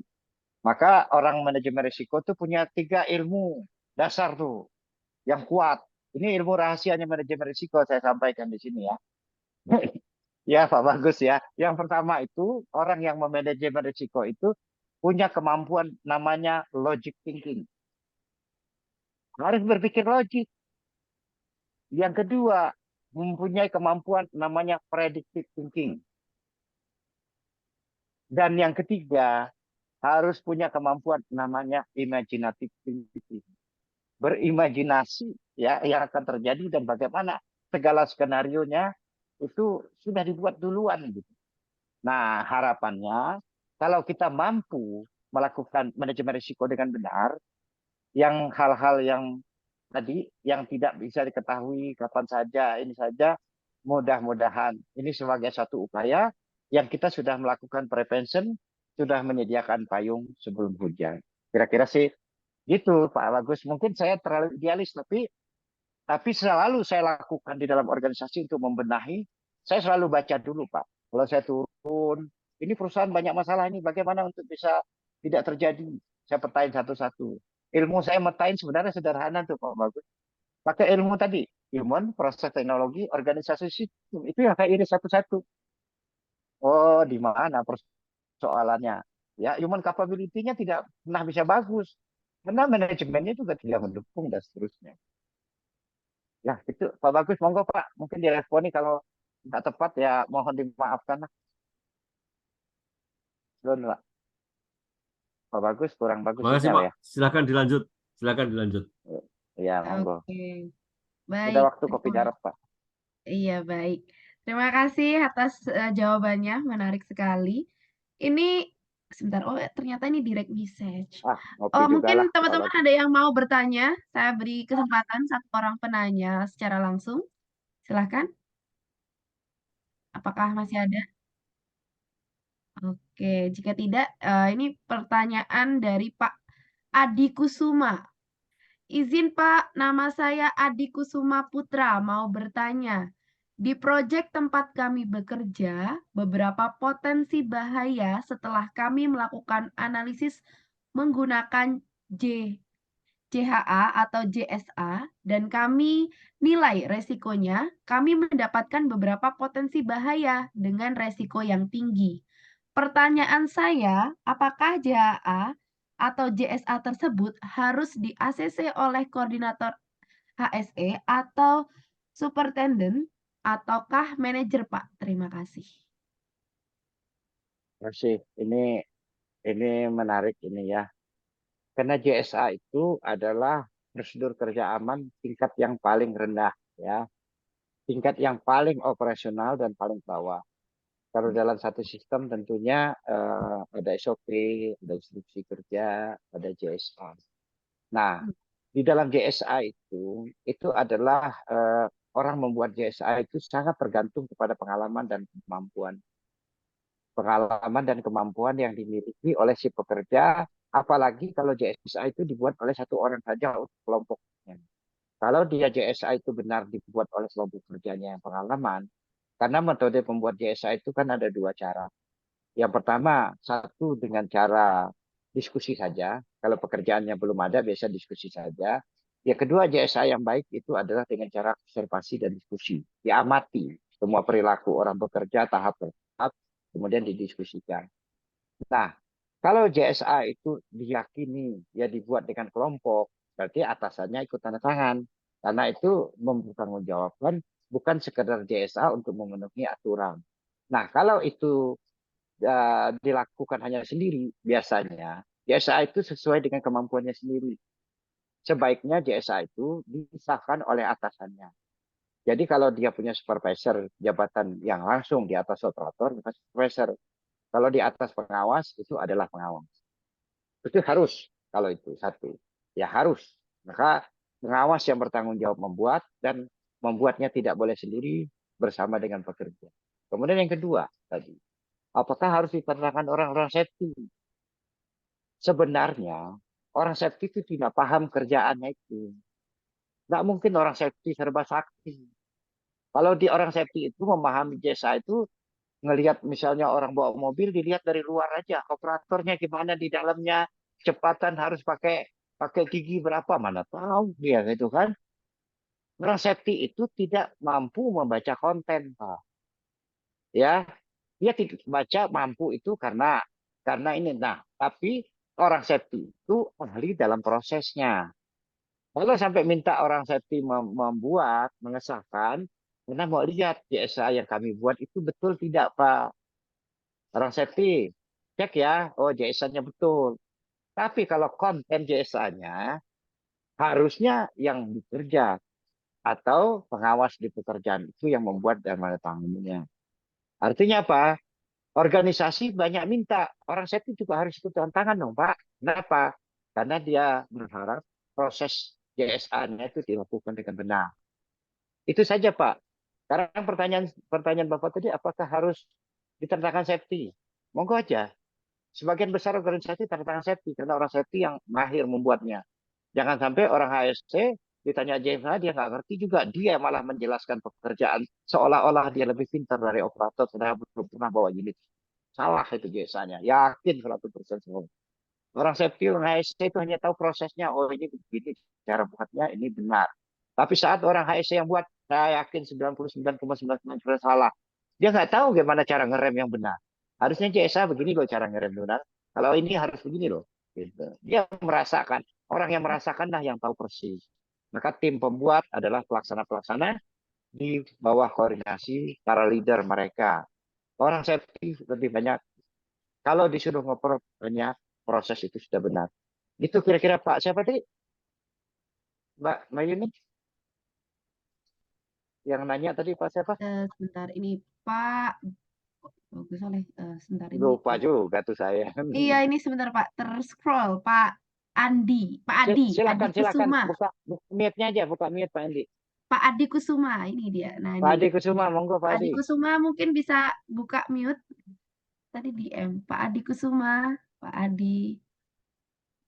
Nampaknya malu-malu kucing. Baik.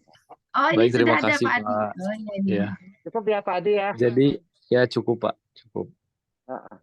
Kalau Pak Adi minta apakah puas jawaban saya, pasti jawaban Pak Adi tidak puas.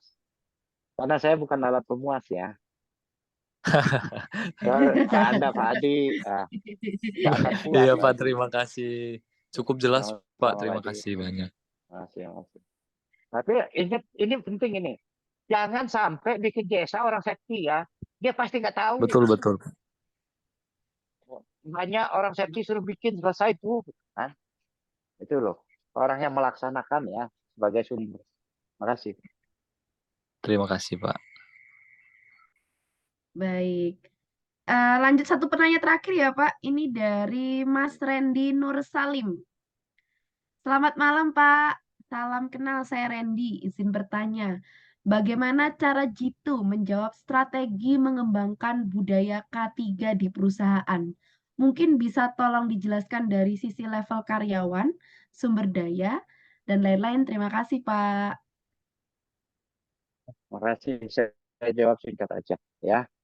Jadi gini, budaya K3 dalam organisasi tidak pernah bisa dibentuk dengan baik, hanya memakan waktu dan melelahkan kalau tidak dari level organisasi. Itu aja. Jadi jangan berpikir untuk membangun budaya organisasi, karena yang namanya budaya itu bukan karyawan. Kalau karyawan itu behavior. Kalau budaya itu yang punya budaya itu hanya satu, organisasi. Nah, behavior pun bisa jadi kelompok ya, tim behavior segala macam bisa. Tapi kalau budaya itu organisasi. Jadi kalau tadi budaya PLN, ya budaya PLN. Jadi siapa yang bisa membangun budaya itu? Organisasi yang bangun.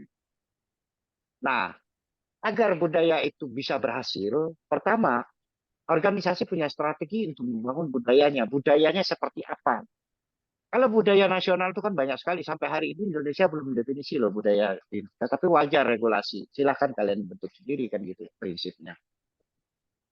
Jadi tidak bisa dibentuk kalau bukan organisasi. Maka orang selalu menyebut bukan employee behavior ya, tapi namanya adalah organization behavior. Organisasi. Jadi cara Jitu yang paling efektif adalah Bapak sebagai pembisik presiden direktur dan para dewan direksi untuk membangun.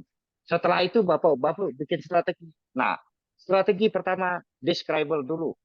Definisikan budaya yang diharapkan. Yang kedua, kita harus lakukan evaluasi ke seluruh pekerja dan kita buat satu bisa dengan tim atau tidak tim nggak apa-apa. Tapi kita harus hancurkan dulu, buat strategi, kemudian kita evaluasi kelakuan kita seperti ini, budaya kita seperti ini diharapkan, budaya organisasi yang diharapkan seperti ini gap buat gap budaya diharapkan dan gap yang situation yang ada di organisasi itu. Nah, setelah gap itu Bapak punya apa yang dilakukan? Yakinkan kepada semua orang dalam organisasi bahwa mereka paham akan gap itu, menerima kekurangannya, dan mereka mau berubah. Nah, kalau semua orang berubah, bangun strategi perubahan dan lakukan. Batuk dulu. Singkatnya sih begitu, ya. Oke, ilmunya itu, ilmu perubahan. Jadi satu strateginya, ilmu perubahan itu kan ada 3 tahapan, walaupun ilmu buku tahun 1900-an gitu, 46 gitu ya penulisnya gitu. Ya. Dan strategi perubahan gini. Jadi kalau mau merubah, ya termasuk merubah budaya organisasi, pertama adalah tetapkan dulu apa yang ingin dirubah. Ya, berubahnya seperti apa. Yang kedua adalah lakukan gap dulu, apa yang harus dirubah. Ya, situasinya seperti apa. Kemudian hancurkan dulu. Ya, teorinya seperti ini. Prakteknya saya punya banyak cara. Ya, hancurkan keyakinan orang bahwa yang dia lakukan sekarang itu tidak sesuai. Semua satu organisasi itu harus yakin bahwa status quo yang dia miliki sekarang itu buruk dan harus dirubah. Dengan begitu baru masukkan strategi perubahan, termasuk perubahan budayanya dan kristalisasi. Jadi kalau pabrik baja itu besi baja yang keras, cairin bentuk jadi apa, kemudian bekukan kembali dengan budaya yang baru. Terima kasih. Waktu masih 1 menit, tapi dari saya cukup. Ya. Oke, baik, baik Pak Alwano. Ternyata masih banyak Pak penanyanya, ini bagaimana Pak? Buku aja Kita deh. Buku aja deh. kita Monggo aja, kalau mau diskusi terus juga apa. iya Peserta boleh. ini berkurang terus. Iya, masih malam minggu. Ternyata malam minggunya ini Pak, panas ya Pak. Malam minggu Malam semangat minggu sekali kencan ini. keluarga. Desak Pak Al Ini ini, malam desak minggu. Pak Al. Oke, sebentar ini mungkin dari ada yang ingin bertanya lagi? Ini teman-teman atau ini panjang sekali Pak, pertanyaannya panjang sekali dari Mbak Ika Andriana. Mungkin Mbak Ika bisa menampilkan ini open mic Mbak Ika. Ya, Mbak. Ya, Mbak Ika. Silakan Mbak Ika. Ini buat Pak Alwahono nih. Kita sebenarnya di grup yang sama ya, Pak. Oh Yang gitu suka ya, grup ribut, mana ya? yang praktisi HSE, Pak. Yang suka Oh ribut-ribut gitu. itu. Pagi-pagi. Alhamdulillah. Berarti kan satu guru satu ilmu. Jadi Ah, tanya sendiri, iya. jawab sendiri aja ya. Enggak dong, Pak. Enggak, tadi enggak. yang soal itu loh, Pak. Apa namanya, yang OSS yang berbasis resiko. Sebenarnya gini, saya punya teman, kebetulan salah satu staf deputi di BKPM. Beliaunya ini lagi galau karena gini, di PP nomor 5 tahun 2021 ya, tentang perizinan berusaha berbasis resiko. Sebenarnya di sana belum tertanam dengan real identifikasi resikonya. Beliaunya itu butuh orang-orang teknik yang bisa memberi advice resiko apa yang bisa dimasukkan di setiap sektor usaha. Nah, kayaknya kalau untuk pertambangan bisa ke Pak Alwahono, nanti kita bisa diskusi lebih banyak gitu, Pak. Jadi ini mengantisipasi kecelakaan-kecelakaan kerja yang diantisipasi dari OSS-nya gitu. Kalau sekarang kan cuma ada 4 faktor tadi yang Bapak sebutkan, tetapi secara real di situ identifikasinya belum gitu. Jadi bukan pertanyaan Pak, tapi dukungan untuk Bapak bisa memberikan advice ke PKPM kayaknya. Lebih tepatnya begitu. Nah, kalau diundang ya ikut. Saya kemarin nyusun PP itu ya. PP apa saya ikut kemarin? PP penambangan nuklir. Alhamdulillah udah keluar PP-nya. Oh Ya gitu. diajak ya ikut. Oke, nanti saya Apalagi rekomendasikan, Bu Pak. Ika yang ngajak ya ikut. Gitu. Tapi ada satu masalah serius kalau saya baca di perizinan berbasis risiko itu. Apa Itu tuh, bukan Pak? disuruh menilai, udah dikunci semua kok. Pekerjaan ini risikonya A, risiko ini tinggi, ini sedang menengah, sedang tinggi gitu. Udah dikunci semua, enggak perlu dinilai lagi. Nah, itu Di dalam sebenarnya tabel, di tabelnya kan udah dikunci itu. Judulnya belum sih juga berbasis sih, Pak. risiko. Kalau Belum ya? dikunci kan secara ini ya, secara sistem sebenarnya, tetapi di Iya, dalamnya itu secara sistemnya. mereka itu Betul. proyek Roro Jonggrang, Pak. Iya, oh pantesan ya. Iya, iya. Jadi mereka bisa Iya. bicara itu apa namanya berbasis resiko, tapi resikonya di mana? Saya itu dikejar-kejar, Pak. Pak, kalau ngomongin resiko sebenarnya bukan sama orang HSE-nya atau K3-nya, tetapi sama orang tekniknya gitu loh. Karena kalau orang K3-nya mungkin menyusun kayak gitu ya. Tapi yang tahu itu insinyurnya yang bikin. Gitu. Kalau dimodifikasi begini menjadi begitu. Gitu, Pak. Harusnya memang tidak begitu ya. Harusnya memang harus dianalisis setiap perizinan. Karena dia kan keselamatan, kesehatan, lingkungan hidup, oke lah lingkungan hidup ada perizinan lingkungan hidup. Berlangsungan usaha juga kan berapa lama usaha itu mau dibangun? Sebulan, setahun, 5 tahun gitu kan keberlangsungan. Memang harus ada analisisnya setiap perizinan.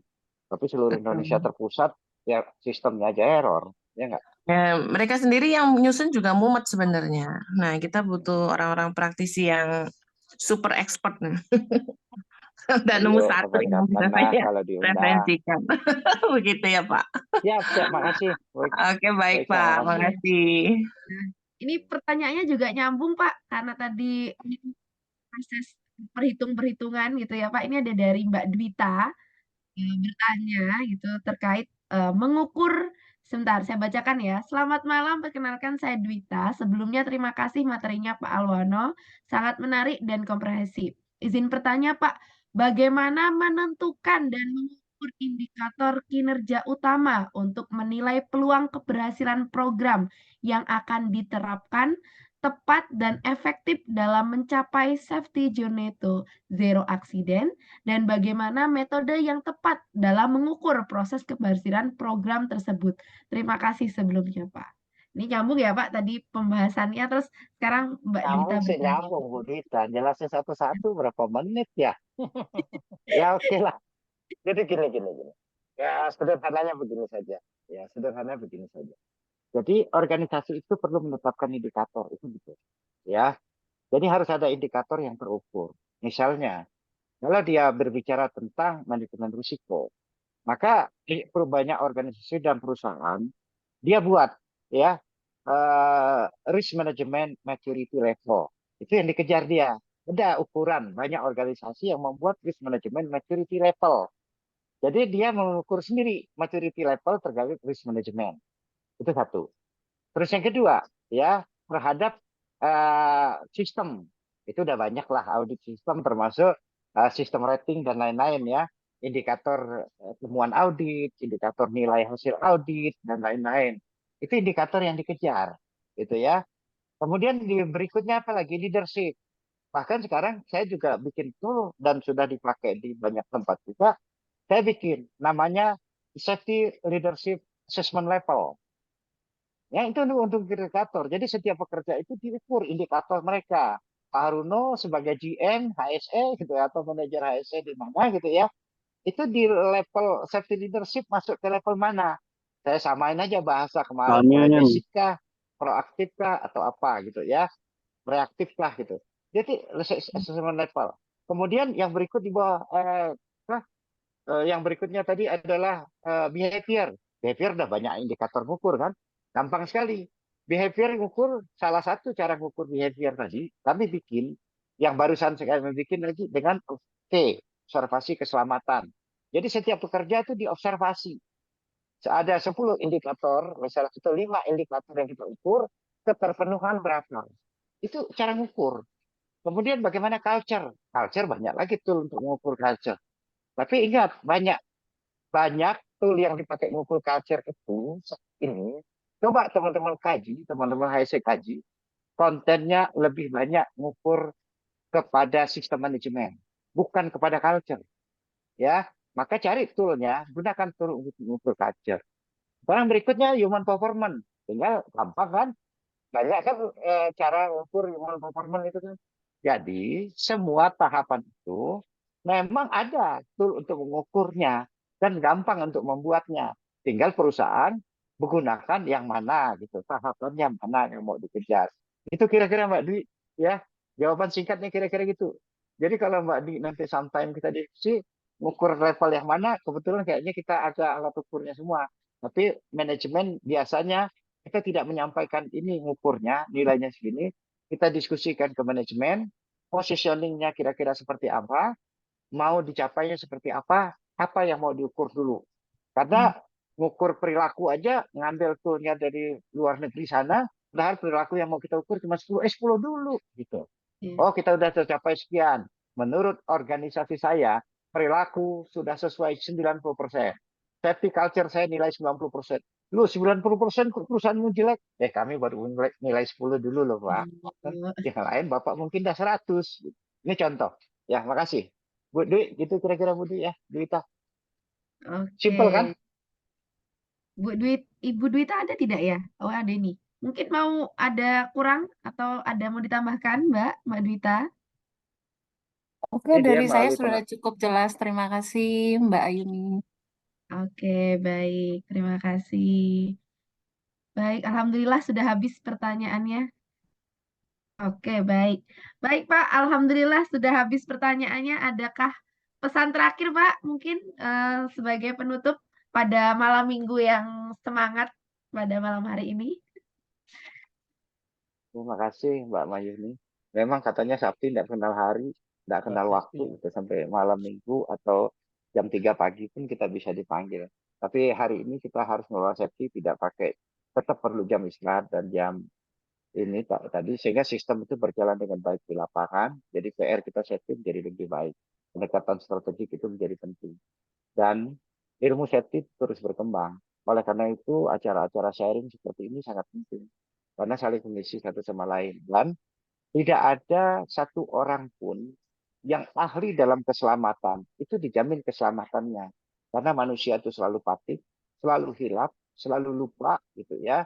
Selalu overconfident, makin pintar dia makin confident, kadang-kadang. Maka dalam safety ini tidak bisa dilakukan sendiri. Harus teamwork. Jadi kalau kita punya tim, orangnya sudah oke, tapi teman lain atau anggota tim yang harus saling mengingatkan. Karena safety itu juga harus diingatkan. Contohnya Pak Haruno malam ini. Ini udah diingetin dari belakang terus. Waktunya Pak, kapan saya tidur gitu. Nah, kadang-kadang orang safety itu kayak gitu. Mau sampai jam 3 pun gitu. Nah, teman lain lah yang mengingatkan. Teamwork yang harus kita bangun. Terima kasih. Sorry, Pak Haruno Baik. salah ya. Baik, Bapak. Terima kasih banyak. Oh, dikasih Eh, apa saya tuh sama Antum? Sebelum ditutup, mari teman-teman coba kita foto bersama. Silahkan teman-teman untuk open kamera. Kita foto screenshot bersama. Wah, ini ada Pak Dev juga. Oke, baik. Silahkan pose terbaiknya ya, tapi untuk kali ini tidak ada angka 1, 2, dan 3. Angka 5 boleh gitu ya. Kalau kita mau zero, ada 3-nya, jadi jangan ya. Jadi tidak menggunakan tangan dulu ya, Bapak Ibu. Ya. Oh iya, zero, zero, zero. Zero ternyata tidak ada gitu ya. Oke, baik. Zero ya, mungkin zero aksiden, tapi tanpa angka 3 ya, Ibu-Ibu, Bapak-Bapak. Baik, saya screenshot. Oke, silahkan tampilkan open kamera terlebih dahulu. Saya screenshot di ada 3 screen. Saya screenshot ya. 1, 2, 3. Oke, sebentar untuk selanjutnya. Di screen selanjutnya.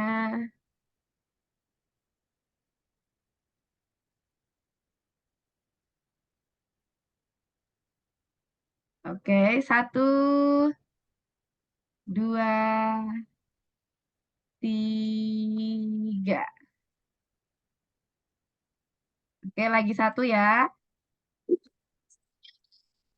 Data pemateri kali ini tadi lebih dari 70, Pak. Alhamdulillah.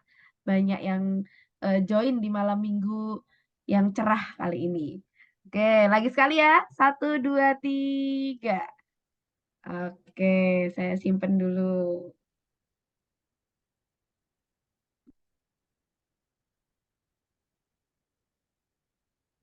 Oke, sudah 3 slide. Oke, terakhir 1, 2, 3. Oke, baik. Terima kasih sekali, teman-teman. Jangan lupa untuk absensinya, karena tadi Mas Haruno berpantun, maka saya tutup juga dengan pantun pada malam hari ini. Petik mangga dapat 5, cuci dulu supaya bersih. Sambutan saya tidak lama, cukup sekian dan terima kasih. Terima kasih. Assalamualaikum warahmatullahi Selamat malam. wabarakatuh. Selamat malam. Pamit ya, Sampai semua Terima berjumpa. kasih Pak Luano. ya. Kita ketemu kembali nanti Pak untuk Ya, materi makasih selanjutnya. Pak. Saya pamit ya. Ya Pak, terima kasih Yo, banyak Pak Luano. amin. Oke, ya pamit ya Mas Haruno. Oke, Pak. Bapak Yumi. Yeay. Matur nuwun, matur nuwun. Matur nuwun, terima kasih. Nuwun. Ya. Mbak Dita, Mbak Ida, banyak.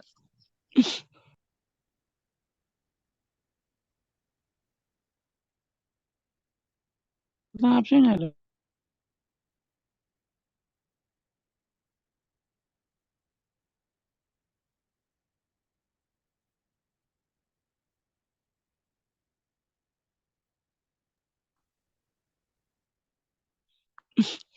Ya, misalnya